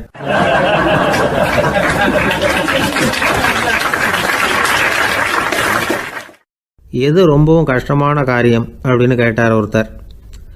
ஒருத்தருக்கு ஒருத்தர் சண்டை போடாமல் இருக்கிறது தான் ரொம்ப கஷ்டமான காரியம் அப்படின்னு தோணுது. ஒரு நாட்டுக்கும் இன்னொரு நாட்டுக்கும் சண்டை, நாட்டுக்குள்ளேயே ஒரு குரூப்புக்கும் இன்னொரு குரூப்புக்கும் சண்டை. ஏன் சண்டை போட்டுக்கிறீங்கன்னு கேட்டு பாருங்கள். நாங்கள் சமாதானத்துக்காக தான் சண்டை போட்டுக்கிறோம் அப்படிம்பாங்க. வாழறதுக்காக பிறந்த மனுஷன் லட்சியத்துக்காக உயிரை விட தயார் அப்படின்னு சொல்லிகிட்டு இருப்பான். அப்படி உயிரை விடுறவங்கள நாமளும் பாராட்டுவோம். ஆனால் ஒன்றுமில்லாத விஷயங்களுக்கெல்லாம் சண்டை போடுறவங்களெல்லாம் அப்படிப்பட்டவங்களையும் சரி உயிரை விடுறவங்களையும் சரி என்னென்னு சொல்கிறது. யுத்தங்களாலேயும் சண்டைகளாலேயும் நாம் அடையிறது என்னங்கிறது ஒரு பக்கம் இருக்கட்டும், இழக்கிறது என்ன தெரியுமா? ஏராளமான உயிர்கள். ரத்தம் சிந்துறதுக்கு நான் தயார் அப்படின்னு மார்தட்டி சொல்லலாம், ஆனால் ரத்தம் சிந்தினா உயிர் காத்துக்கிட்டு இருக்க தயார் இல்லை. அதாவது உயிர் நமக்காக காத்துக்கிட்டு இருக்க தயார் இல்லை. இழக்கிற ரத்தத்தை ஈடுகட்டினா தான் உயிரை காப்பாற்ற முடியும். அதனால் இது சம்மந்தமாக ஆராய்ச்சி செய்கிற கட்டாயம் ஏற்பட்டு போச்சு. அதோட விளைவாக புதுசாக ஒன்றை கண்டுபிடிச்சிருக்கிறாங்க. அதுதான் செயற்கை இரத்த பொடி. இப்போ இந்த திடீர் சாம்பார் பொடி, திடீர் ரசப்பொடி, திடீர் காப்பி பொடி இப்படிலாம் சொல்கிறோம்ல, அது மாதிரி இது திடீர் இரத்த பொடி. இஸ்ரேல் ஒரு சின்ன நாடு, மக்கள் தொகை குறைச்சல், அதோட போர்கள் வேறு. அதனால் காயம்பட்டவங்களை காப்பாற்றியே தீர வேண்டிய கட்டாயம். காப்பாற்றணும்னா ரத்த இழப்பை தடுக்கணும். அப்படின்னா உடனடியாக புது ரத்தம் செலுத்தி ஆகணும். திடீர்னு ரத்தம் வேணும்னா எங்கே போகிறது? அதுவும் கிடைக்கிற ரத்தம் சேர்கிற குரூப்பாக இருக்கணும். ஒரு வேடிக்கை பார்த்தீங்களா, நான் வேறு குரூப்பு நீ வேறு குரூப்புன்னு இவன் சண்டை போடுறான். இதில் அடிபட்டவனுக்கு ரத்தம் கொடுக்க போனால் அதுலேயும் அது வேறு வேறு குரூப்பாக இருக்குது. அது ரத்தமும் வேறு வேறு குரூப்புன்னு சொல்லிகிட்டு இருக்குது. எந்த குரூப்பு ரத்தம் வேணும், அது உடனடியாக கிடைக்கலன்னா என்ன பண்ணுறது? இப்படிப்பட்ட கஷ்டம்லாம் நமக்கு வந்துடுது. இதுக்காக தான் விஞ்ஞானிகள் இந்த ரத்த பொடியை கண்டுபிடிச்சிருக்கிறாங்க. அதாவது ஒரு ஆள் அடிபட்டு போட்டான்னு வச்சுங்களேன், அவனுக்கு ரத்தம் கிடைக்கல, உடனே என்ன பண்ணலாம்? இந்த சுத்தப்படுத்தப்பட்ட தண்ணீரை கொஞ்சம் எடுத்துக்க வேண்டியது, அதில் இந்த ரத்த பொடியை கரைக்க வேண்டியது. இப்போ இந்த செயற்கை ரத்தம் தயாராகிட்டுது. இதை அந்த ஆள் உடம்புல ஏற்றி விட்டுற வேண்டியது. இயற்கையாக நம்ம உடம்பில் இருக்கிற ரத்தம் என்னென்ன வேலை செய்யுதோ அதே வேலையை இதுவும் செய்யும். அதாவது ஆக்சிஜனை உடம்புல எல்லா இடத்துக்கும் எடுத்துகிட்டு போகுது. அந்த வேலையை இந்த செயற்கை ரத்தமும் செஞ்சுருது. ஆனால் ஒரு விஷயம், இந்த செயற்கை ரத்தம் ஒரு அவசரத்துக்கு தான் உபயோகப்படுத்தலாம், ஒரு முதல் உதவி மாதிரி. அதை அப்படியே நிரந்தரமாக விட்டுற முடியாது. பின்னாடி தேவையான குரூப்பு உண்மையான ரத்தம் கிடைச்ச உடனே அதை செலுத்திக்கணும். உண்மையான ரத்தத்தை 20லேருந்து 40 நாள் வரைக்கும் தான் பாதுகாக்க முடியும். அதுவும் குளிர்பதன பெட்டியில். அதுக்குள்ளே உபயோகப்படுத்தலைன்னா அது வீணாக போயிடும். இந்த ரத்த பொடி அப்படி இல்லை, எவ்வளோ நாள் வேணும்னாலும் அப்படியே வச்சுருக்கலாம். குளிர்பதன பெட்டியும் தேவையில்லை. ஆனால் ஒன்று, இது தண்ணியில் கலந்து செயற்கை ரத்தமாக ஆக்கிவிட்டா அதோட வலு 72 மணி நேரம் தான், அதாவது 3 நாள். அதுக்குள்ளே அந்த ஆசாமியை எங்கேயாவது ஆஸ்பத்திரிக்கு தூக்கிட்டு போய் உண்மையான ரத்தத்தை கொடுத்துடணும். சண்டையில் அடிபடுறவங்க, சாலை விபத்தில் அடிபடுறவங்க, இவங்களுக்கெல்லாம் அவசரத்துக்கு கை கொடுத்து உதவுறது இந்த செயற்கை ரத்த பொடி. அதுக்கப்புறம் நாம் கொடுக்குற ரத்தம் தான் அவங்கள காப்பாற்றணும். இன்றைக்கி ரத்தத்தை தானமாக கொடுக்க தயாராக இருக்கிற நல்ல உள்ளங்கள் ஏராளம். எவ்வளவு ஆக்சிடெண்ட்டு, ஆப்ரேஷன், இதில் சம்மந்தப்பட்டவங்களை காப்பாற்றுறது நாம் தானமாக கொடுக்குற ரத்தம் தானே. ஒரு ஆக்சிடெண்ட்டு, ஒரு ஸ்கூட்டர் ஒரு ஆள் மேலே மோதி விட்டுது, பார்த்து வரக்கூடாதா அப்படின்னா அந்த ஆள், நீ தான் பார்த்து நடக்கணும், ஏன்னா 20 வருஷமாக நான் அந்த ஸ்கூட்டரை ஓட்டிகிட்டு இருக்கிறேன் அப்படின்னு நானா இவன். இதுக்கு அவன் சொன்னானா, நீ தான் பார்த்து ஓட்டணும், ஏன்னா 40 வருஷமாக நான் இப்படி நடந்துக்கிட்டு இருக்கிறேன் அப்படின்னு நானா.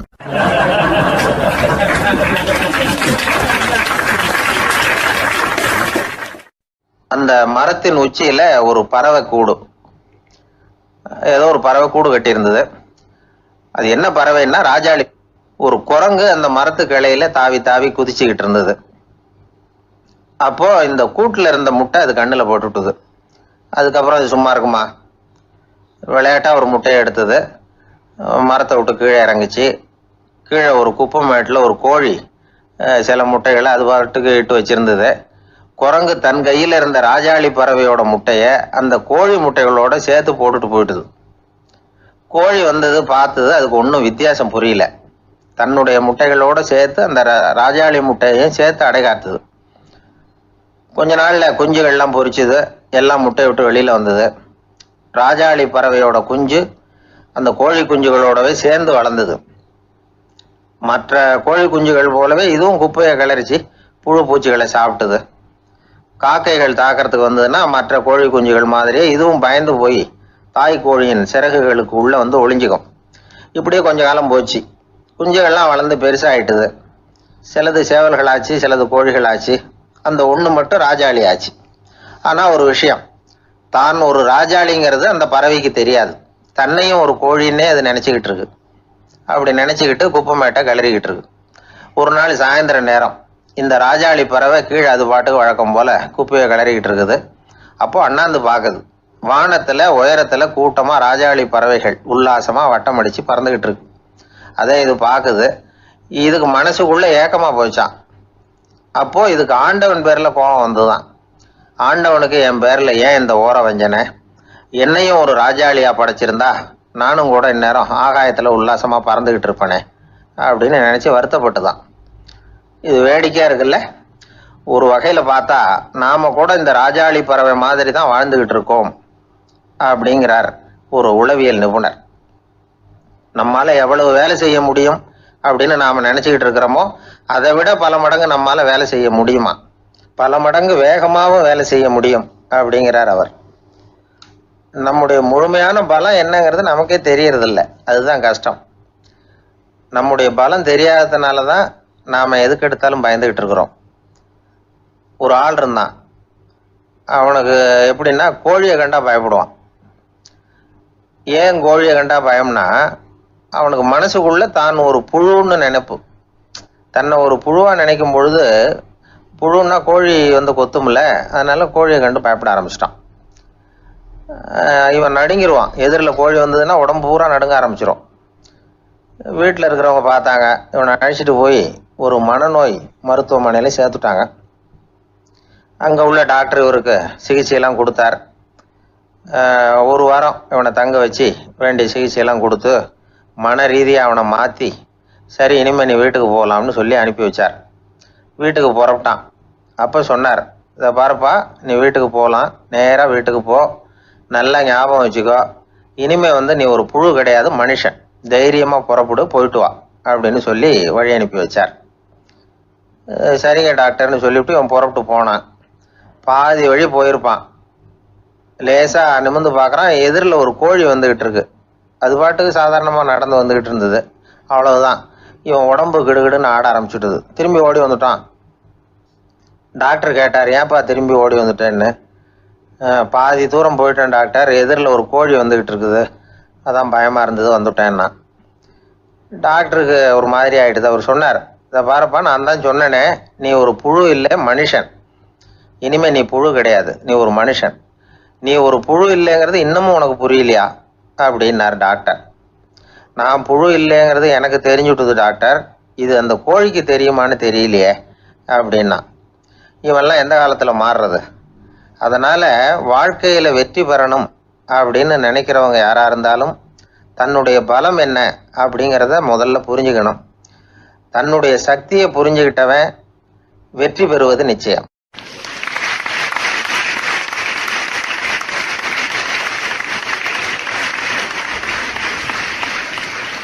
ஒருத்தர் அவசரமாக போய்கிட்டு இருந்தார். எங்கே போய்கிட்டு இருக்கீங்க அப்படின்னு கேட்டார் ஒரு பெரியவர். கடைக்கு போகிறேன் சார், சாமான் வாங்கிறதுக்கு அப்படின்னார். அங்கே போகிறதுக்கு முன்னாடி தெரிஞ்சிக்க வேண்டியதெல்லாம் தெரிஞ்சுக்கிட்டீங்களா அப்படின்னு கேட்டார் பெரியவர்.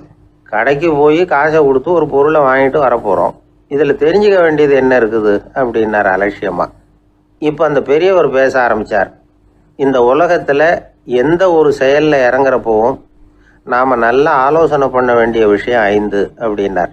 உதாரணமாக, ஒருத்தன் கடைக்கு போய் ஏதோ ஒரு பொருளை வாங்கிட்டு வர போகிறான்னு வச்சுக்கோங்களேன்.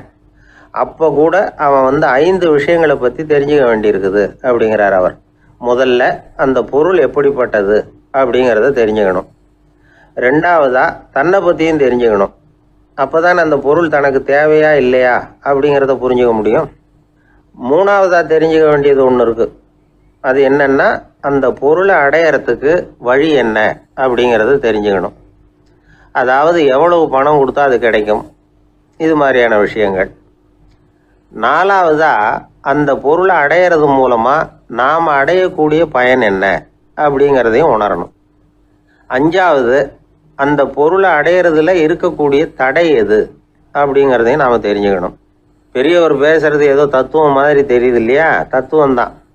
அதாவது இப்படி உலகியல் வாழ்க்கையில் சின்ன சின்ன விஷயங்கள்லேயே நாம் 5 விஷயங்களை தெரிஞ்சுக்க வேண்டியிருக்குது. அது ரொம்ப அவசியமாக இருக்குது. பேரின்ப நிலைன்னு சொல்கிறாங்கல்ல, அது மாதிரி பெரிய சமாச்சாரங்கள்லேயும் இந்த 5 விஷயங்களை நாம் தெரிஞ்சுக்க வேண்டியிருக்குது. அதுக்கு பேர் என்னன்னா அர்த்த பஞ்சகம். வைணவ சமயத்தில் அர்த்த பஞ்சகம்ங்கிறது ரொம்ப பெரிய விஷயம். கடைக்கு போகிறது மாதிரி கடவுளை பார்க்க போகிறப்போ நாம் 5 விஷயங்களை தெரிஞ்சுக்கணுமா. முதல்ல பரம்பொருள் அப்படிங்கிறது என்ன, அதோட தன்மைகள் என்ன, இதை தெரிஞ்சுக்கணும். இதுக்கு பேர் என்னன்னா பரமாத்ம ஸ்வரூபம் அப்படின்னு பேர். ரெண்டாவது, நாம யாரு, நம்மோட தன்மை என்ன அப்படிங்கிறத தெரிஞ்சுக்கணும். நான் யாருன்னு எனக்கே தெரியலங்கிறப்போ இதை நான் சொல்கிறேன்னா இது என்னுடையதுன்னு சொல்கிறது தப்பு தானே. அப்புறம் மூணாவது விஷயம், பரம்பொருளை நாம் அடையிறதுக்கு வழி எது, இதை தெரிஞ்சுக்கணும். இது உபாய ஸ்வரூபம் அப்படின்னு பேர். நாலாவது விஷயம், நாம் அடைய வேண்டிய பயன்கள் என்ன அப்படிங்கிறது தெரிஞ்சுக்கிறது. இதுக்கு புருஷார்த்தம் அப்படின்னு பேர். அஞ்சாவது, அந்த பயனை அடைய விடாமல் தடுக்கிற தடைகள் யாவை அப்படிங்கிறது தெரிஞ்சுக்கிறது. இது விரோதி ஸ்வரூபம். இதைத்தான் தடையியல் அப்படின்னு சொல்கிறாங்க. அதாவது பரமாத்மாவை பற்றிய அறிவு, ஜீவாத்மாவை பற்றிய அறிவு, உபாயம் பற்றிய அறிவு, புருஷார்த்தம் பற்றிய அறிவு, இந்த 4 அறிவுக்கும் எதிரடையா, அதாவது அதையெல்லாம் தப்பாக புரிஞ்சுக்கிறதால உண்டாகக்கூடிய அறிவு விரோதி ஸ்வரூபம். என்ன இது தகவலில் ஏதாவது கதை சொல்லுவீங்கன்னு பார்த்தா ஏதோ தத்துவம் பேசிகிட்டு இருக்கிறீங்களே அப்படின்னு நினைக்கலாம். இதுவும் தெரிஞ்சுக்க வேண்டிய ஒரு பெரிய விஷயந்தான். காதில் போட்டு வச்சா எப்போவாவது உபயோகப்படும். என்னுடைய நண்பர் ஒருத்தர் ஒரு நாள் என்கிட்ட சொன்னார், சார், அடுத்த மாதம் தஞ்சாவூரில் ஒரு கல்யாணம், போகிறதா வேண்டாமா அப்படின்னு ஒரே குழப்பமாக இருக்குது அப்படின்னார். நான் உடனே இந்த அர்த்த பஞ்சக உபதேசம் பண்ண ஆரம்பித்தேன். அவர் எல்லாத்தையும் பொறுமையாக கேட்டுவிட்டு, சரி சார், நான் போகிறதுன்னு முடிவு பண்ணிவிட்டேன்னார். எப்படி இந்த முடிவுக்கு வந்தீங்க அப்படின்னு கேட்டேன். அவர் சொன்னார், சார், அந்த 2வது பாயிண்ட் ஒன்று சொன்னீங்களே, அதை புரிஞ்சுக்கிட்டதுக்கு அப்புறம்தான் இந்த முடிவுக்கு வந்தேன் அப்படின்னார். என்ன ரெண்டாவது பாயிண்ட்டுன்னு, அதாவது